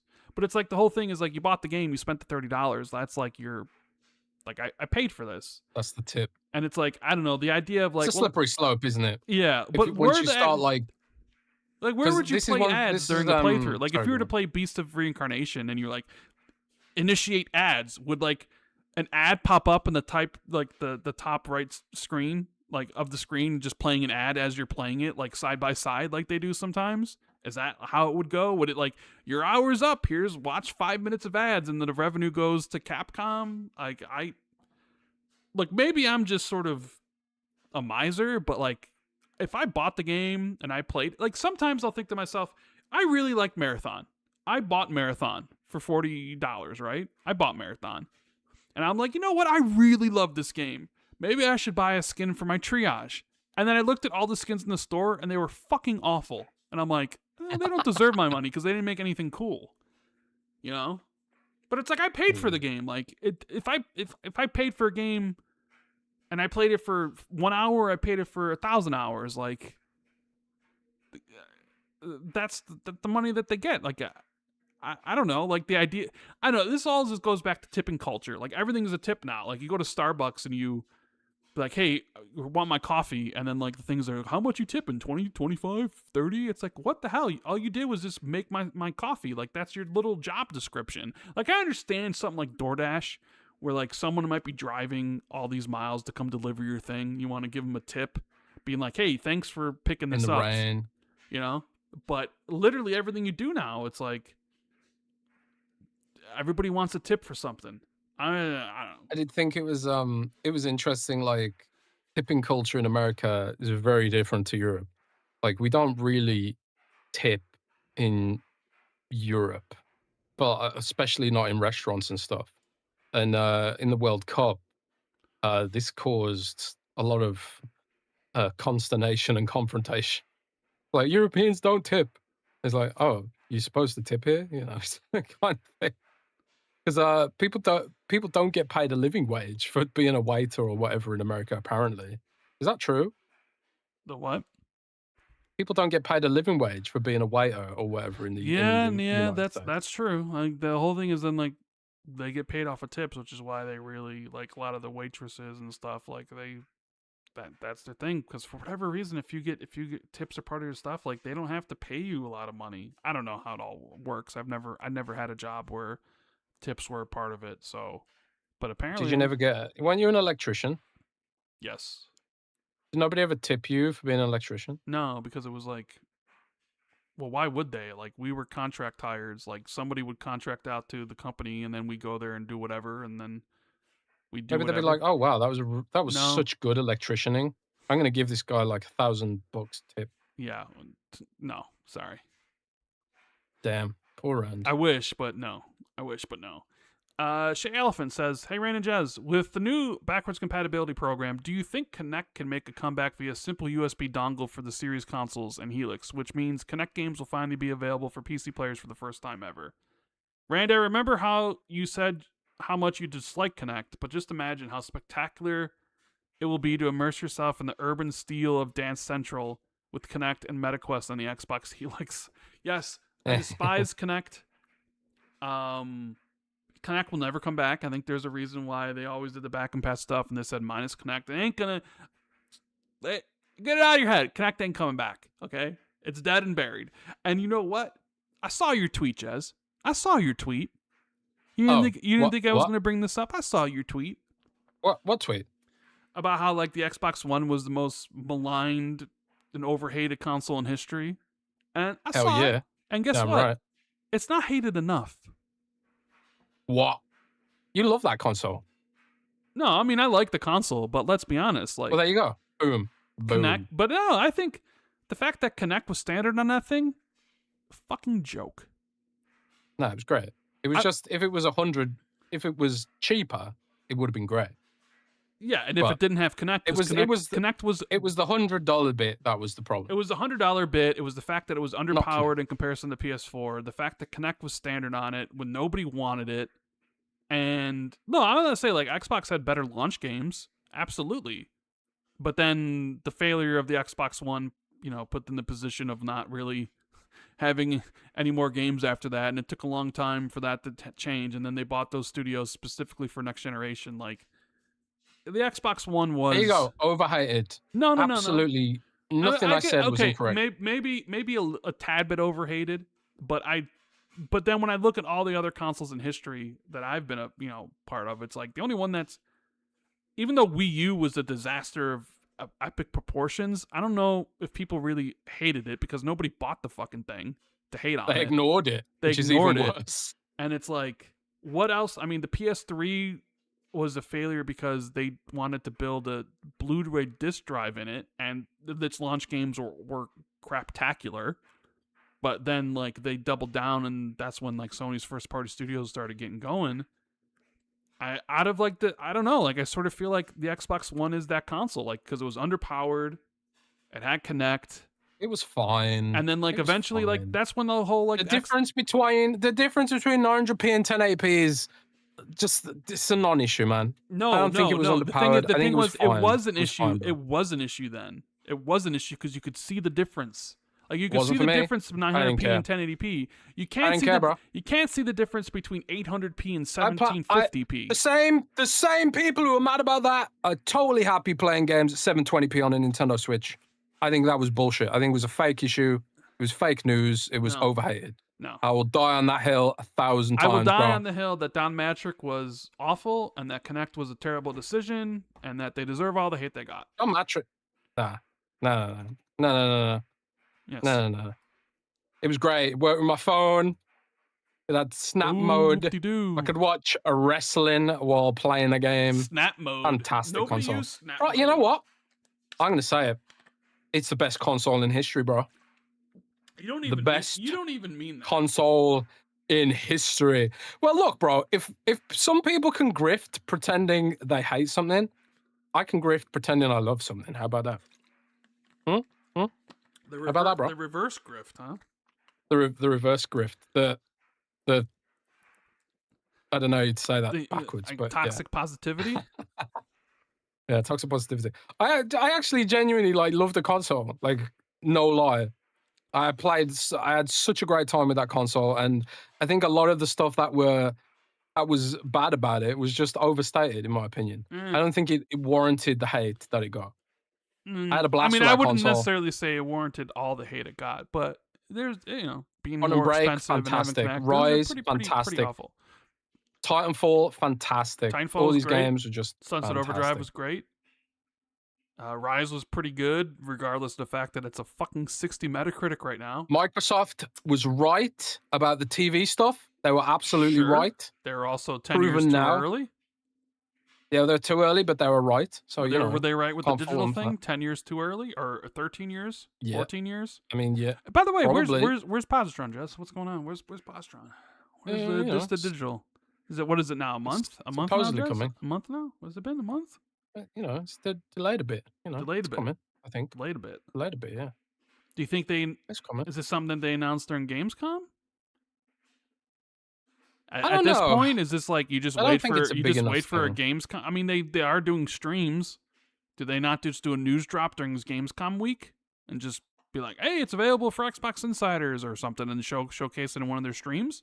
Did not just do it then? I mean, if you to me, it's like that's what is it? It's next week, right? I mean, if you're planning, why not just wait until then? I don't know. Dude, these games come literally next week. I think so. Right? Oh, what the hell? It is. What the hell is going on with time, man? Time is too fast. It's too fast. Hey, slow things down. When's Jeff Keighley's show? Is his show the 28th? The day before Gamescom. So when's Gamescom? I don't know. Well, we need to find out. Let me find out right now. I'll do it. You find out, bro. Jeff the Keister.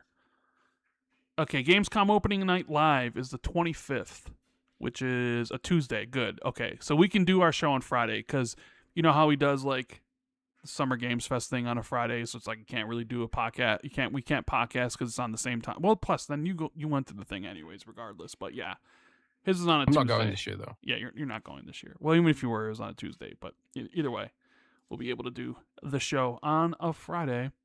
We got Trickstar for Trey, who says, not a question, more of a comment. I hope GTA 6 fails. Sorry, Rand. I know it won't, though. Why are you saying sorry to me? I don't got any money invested in it. I know it won't, though. Hiding the full game behind a premium version, I just don't like how Rockstar has become.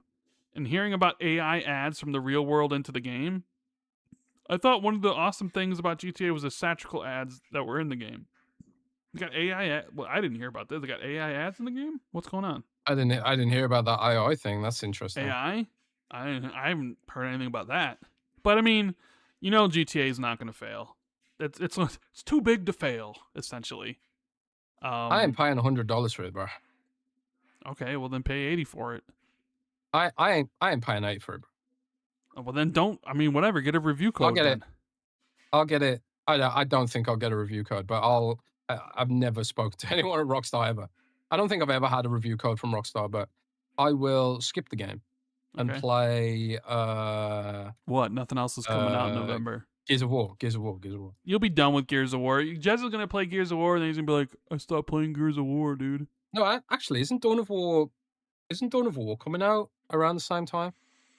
I don't know. I'll play Dawn of War. Yeah. Fuck yeah, Dawn of War, baby.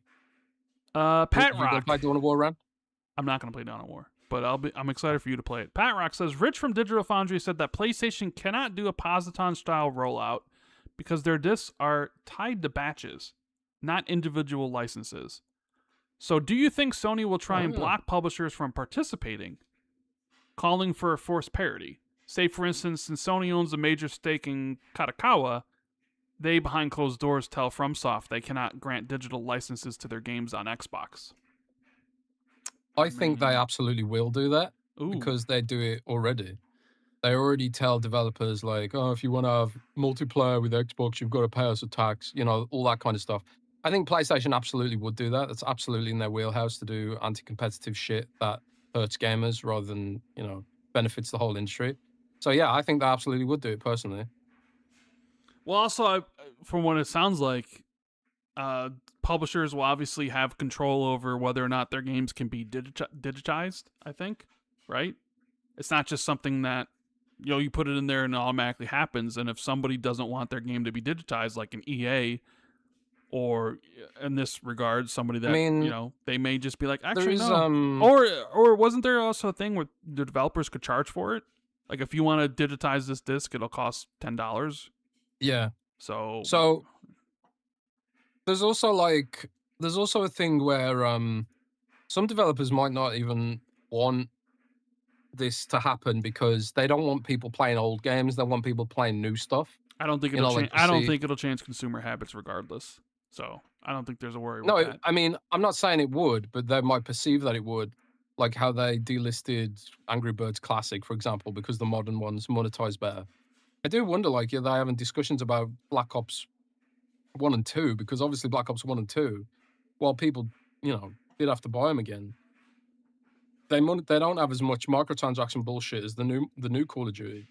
So there's probably a debate there about like, oh shit, we might have cannibalized our own sales potentially by offering a more consumer friendly product. I don't know, man. Yeah. So why did they do the Black Ops 1 and 2 thing, knowing that there is a new Call of Duty coming, I have no and then fucking not clue. offer the same version to Xbox or Switch owners, which would potentially also probably sell millions of copies?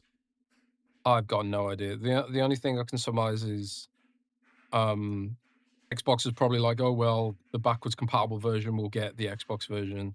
Maybe they just didn't have dev kits for Nintendo Switch, which I hear is like the main issue with the holdup of games coming to Xbox games coming to Switch is because of dev kit But I availabilities, mean, from what I've heard. Xbox games do come to Switch. South of Midnight was on Switch a year later. Yeah, but like Tony not Hawk was there like the day it came sure. out. Like You need a this lot of year's dev Call kits of Duty though. is going to be on. Like I'm saying, like Insomnia or You need more. Indiana You need more. Jones, like the Bethesda games have been there. You need more. I You need understand you more. need You more, need but more. dude, my point to you is like Compulsion Games had them.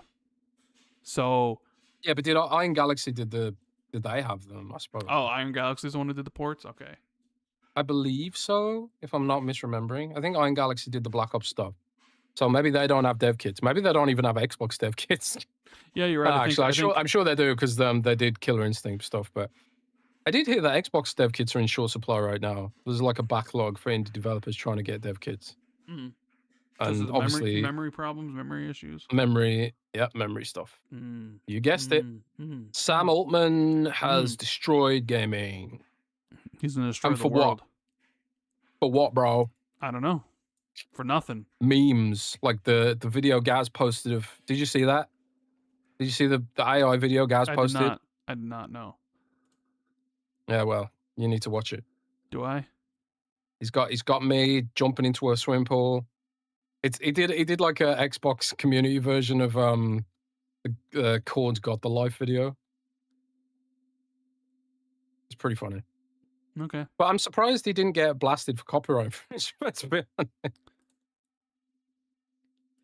We got a question here from Chris M, who says, Happy Friday, guys. With the EA acquisition by the Saudi PIF recently, and the Lakers being bought by the private equity this week, the same group that just tried to buy 20% of the World Cup, how concerned should we be about the idea that private equity seems to be replacing the traditional methods of raising capital for these companies and projects? As much as we can dislike the big three in gaming at times, it feels like they're still better than the alternative. I mean, you're not wrong. It's a good question. Yeah. Isn't some of this revolves around? I mean, I'm no economist, but doesn't some of this revolve around interest rates? Like interest rates have been held high for a long time because of inflation, because there's a lot of extra money floating around because of COVID money printing stuff. So like, isn't it partially because of that? Like at the end of the day, it's water rolls downhill, right? So it's wherever like it's easier to get the money. And I think I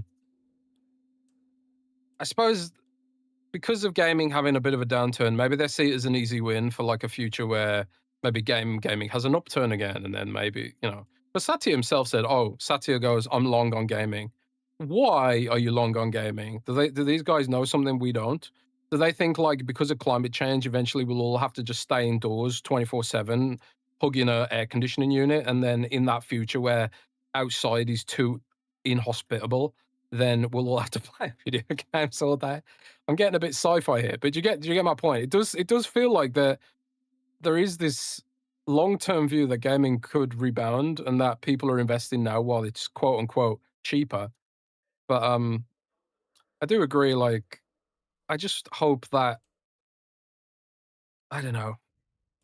The one good thing about all this stuff is that even though I'm not much of a Steam user, the fact that Valve is like a private entity and they are only beholden to the customer, I feel like Valve and the way Valve does business keeps a sort of a balance to some degree, and it's not like, Valve isn't rolling in cash and that it's not like your boy Gabe Newell doesn't literally have a fleet of yachts, but they've also been generally pretty pro-consumer, and some of the stuff they've done has kind of moved the industry forward. And I would argue that even Xbox has, philosophically done things that have been for the betterment of the industry overall, like crossplay.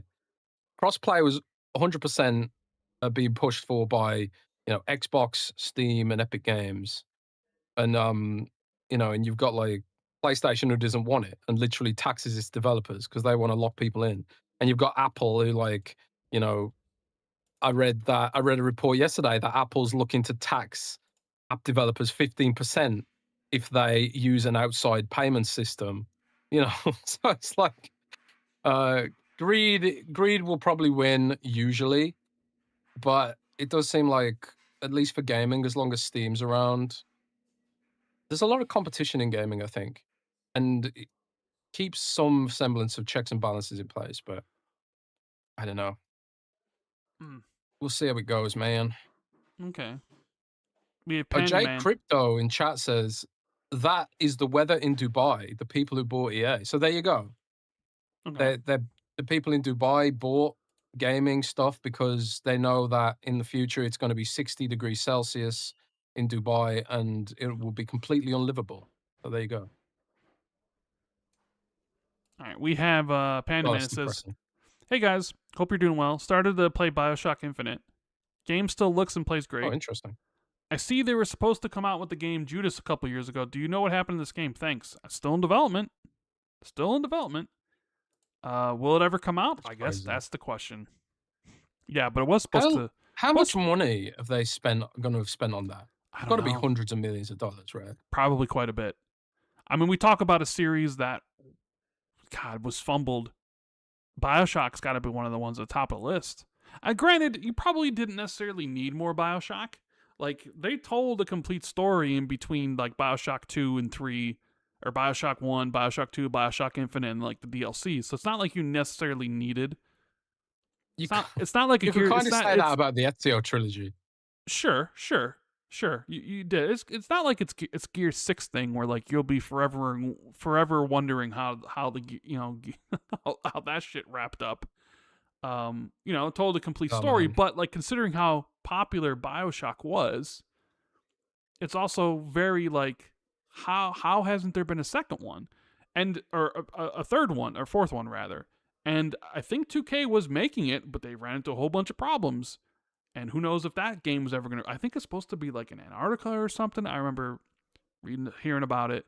And then like Ken Levine, who was the creative mind behind Bioshock One and Bioshock Infinite, he's doing Judas, which is basically Bioshock in space. But who knows if it ever Space comes shot. out? I mean, the trailers make it look super cool, but yeah, I don't know. Hopefully it does release. Jimmy says, "Hey, Jez and Rain, hope you are fine. Jez, you said that BlizzCon will be great, and I suppose we could take a quick look on Blizzard's future. About that, do you think we'll hear something about a new Warcraft and StarCraft RTS? There were some leaks about a potential Warcraft Chronicles RTS. Yeah, so this was like, so what happened for those who don't know is that a few years ago, a timeline leaked on Reddit, which seemed to show a bunch of upcoming Warcraft projects. One of them was an Arthas action RPG, like a third person RPG. Another one was like a Warcraft Chronicles RTS. And then there was some WoW stuff like WoW Mobile, WoW Classic, WoW Classic Plus kind of thing, and then this mysterious code name Camelot, right? Now, everyone kind of ignored this and wrote it off as fake until the Camelot code name showed up in a recent data mine for a World of Warcraft patch. So now people are like, oh shit, does that mean that entire leaked slate was real now? So that's kind of where people are thinking about with this. I really don't want to spoil BlizzCon, and the team that have worked on BlizzCon is like they've worked so hard on it. So like I would feel like a massive piece of shit to leak it, but I do hope that we do see a return. I said earlier, like I really hope that we see a return to Blizzard to real time strategy. If the Warcraft Chronicles thing is real, then it could be awesome. Like remake Warcraft 1 and 2 maybe, because they're like really old now and outdated. You got like a blueprint of a good story to tell, and modernize, and maybe even look at fixing Warcraft 3 Reforged, which people didn't love, and some of the they're promising to remake the cutscenes, but I think they got cut because they decided it was too expensive, and also a lot of it was outsourced and whatever. So I do hope they return to RTS, and I think Warcraft Chronicles. If you are making a new team to make an RTS, Warcraft Chronicles remaking Warcraft 1 and 2, it's probably like a low risk way of getting the team reacquainted with the genre and the community. But I honestly don't know if it's real or not. Right. I just want to see the new StarCraft game. Is what I want to see. It's what I want. It's what I care about. StarCraft, third person. Me too, bro.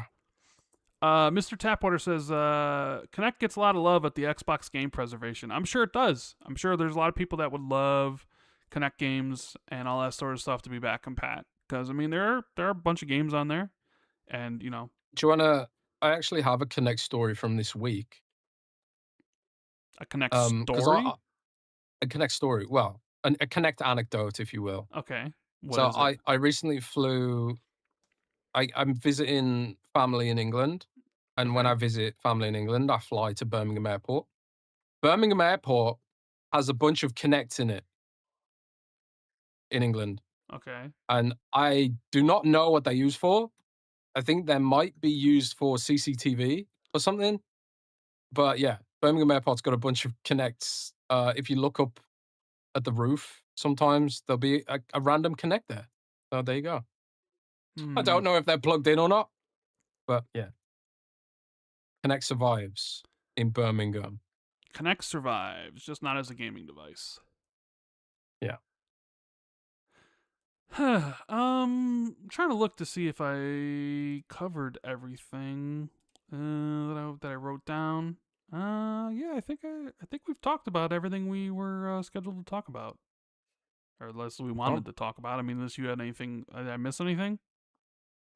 Nah, bruh. I think we're good, right? So that's going to be the end of the show. We appreciate everybody for tuning in. We'll be back this Friday, hopefully, with another episode. I guess depending on whatever happens the rest of this week. If not, we'll obviously be back next week. But we're gonna aim for Friday. We'll aim for Friday. With that said, hit the like button if you enjoyed the show. Subscribe to the channel if you haven't already. Leave us a review on Spotify or iTunes, or thumbs up, 5 stars, all that good stuff. Check out our sponsor, Surfshark. VPN, 86% off a 2-year deal. Surfshark.com/XB2. Links in the description. And Patreon, if you want to support us directly, patreon.com/XB2. Whole bunch of benefits, including Jez's leaked newsletter, which is kind of funny because nobody cared to leak it before, but for whatever reason, this time they sure did. They sure did. Yeah, hopefully you enjoy the rest of your week. Enjoy Colt's show, which should be probably coming on in about an hour, give or take. And we will see you later. Peace. Keep it gaming. Take care, everybody.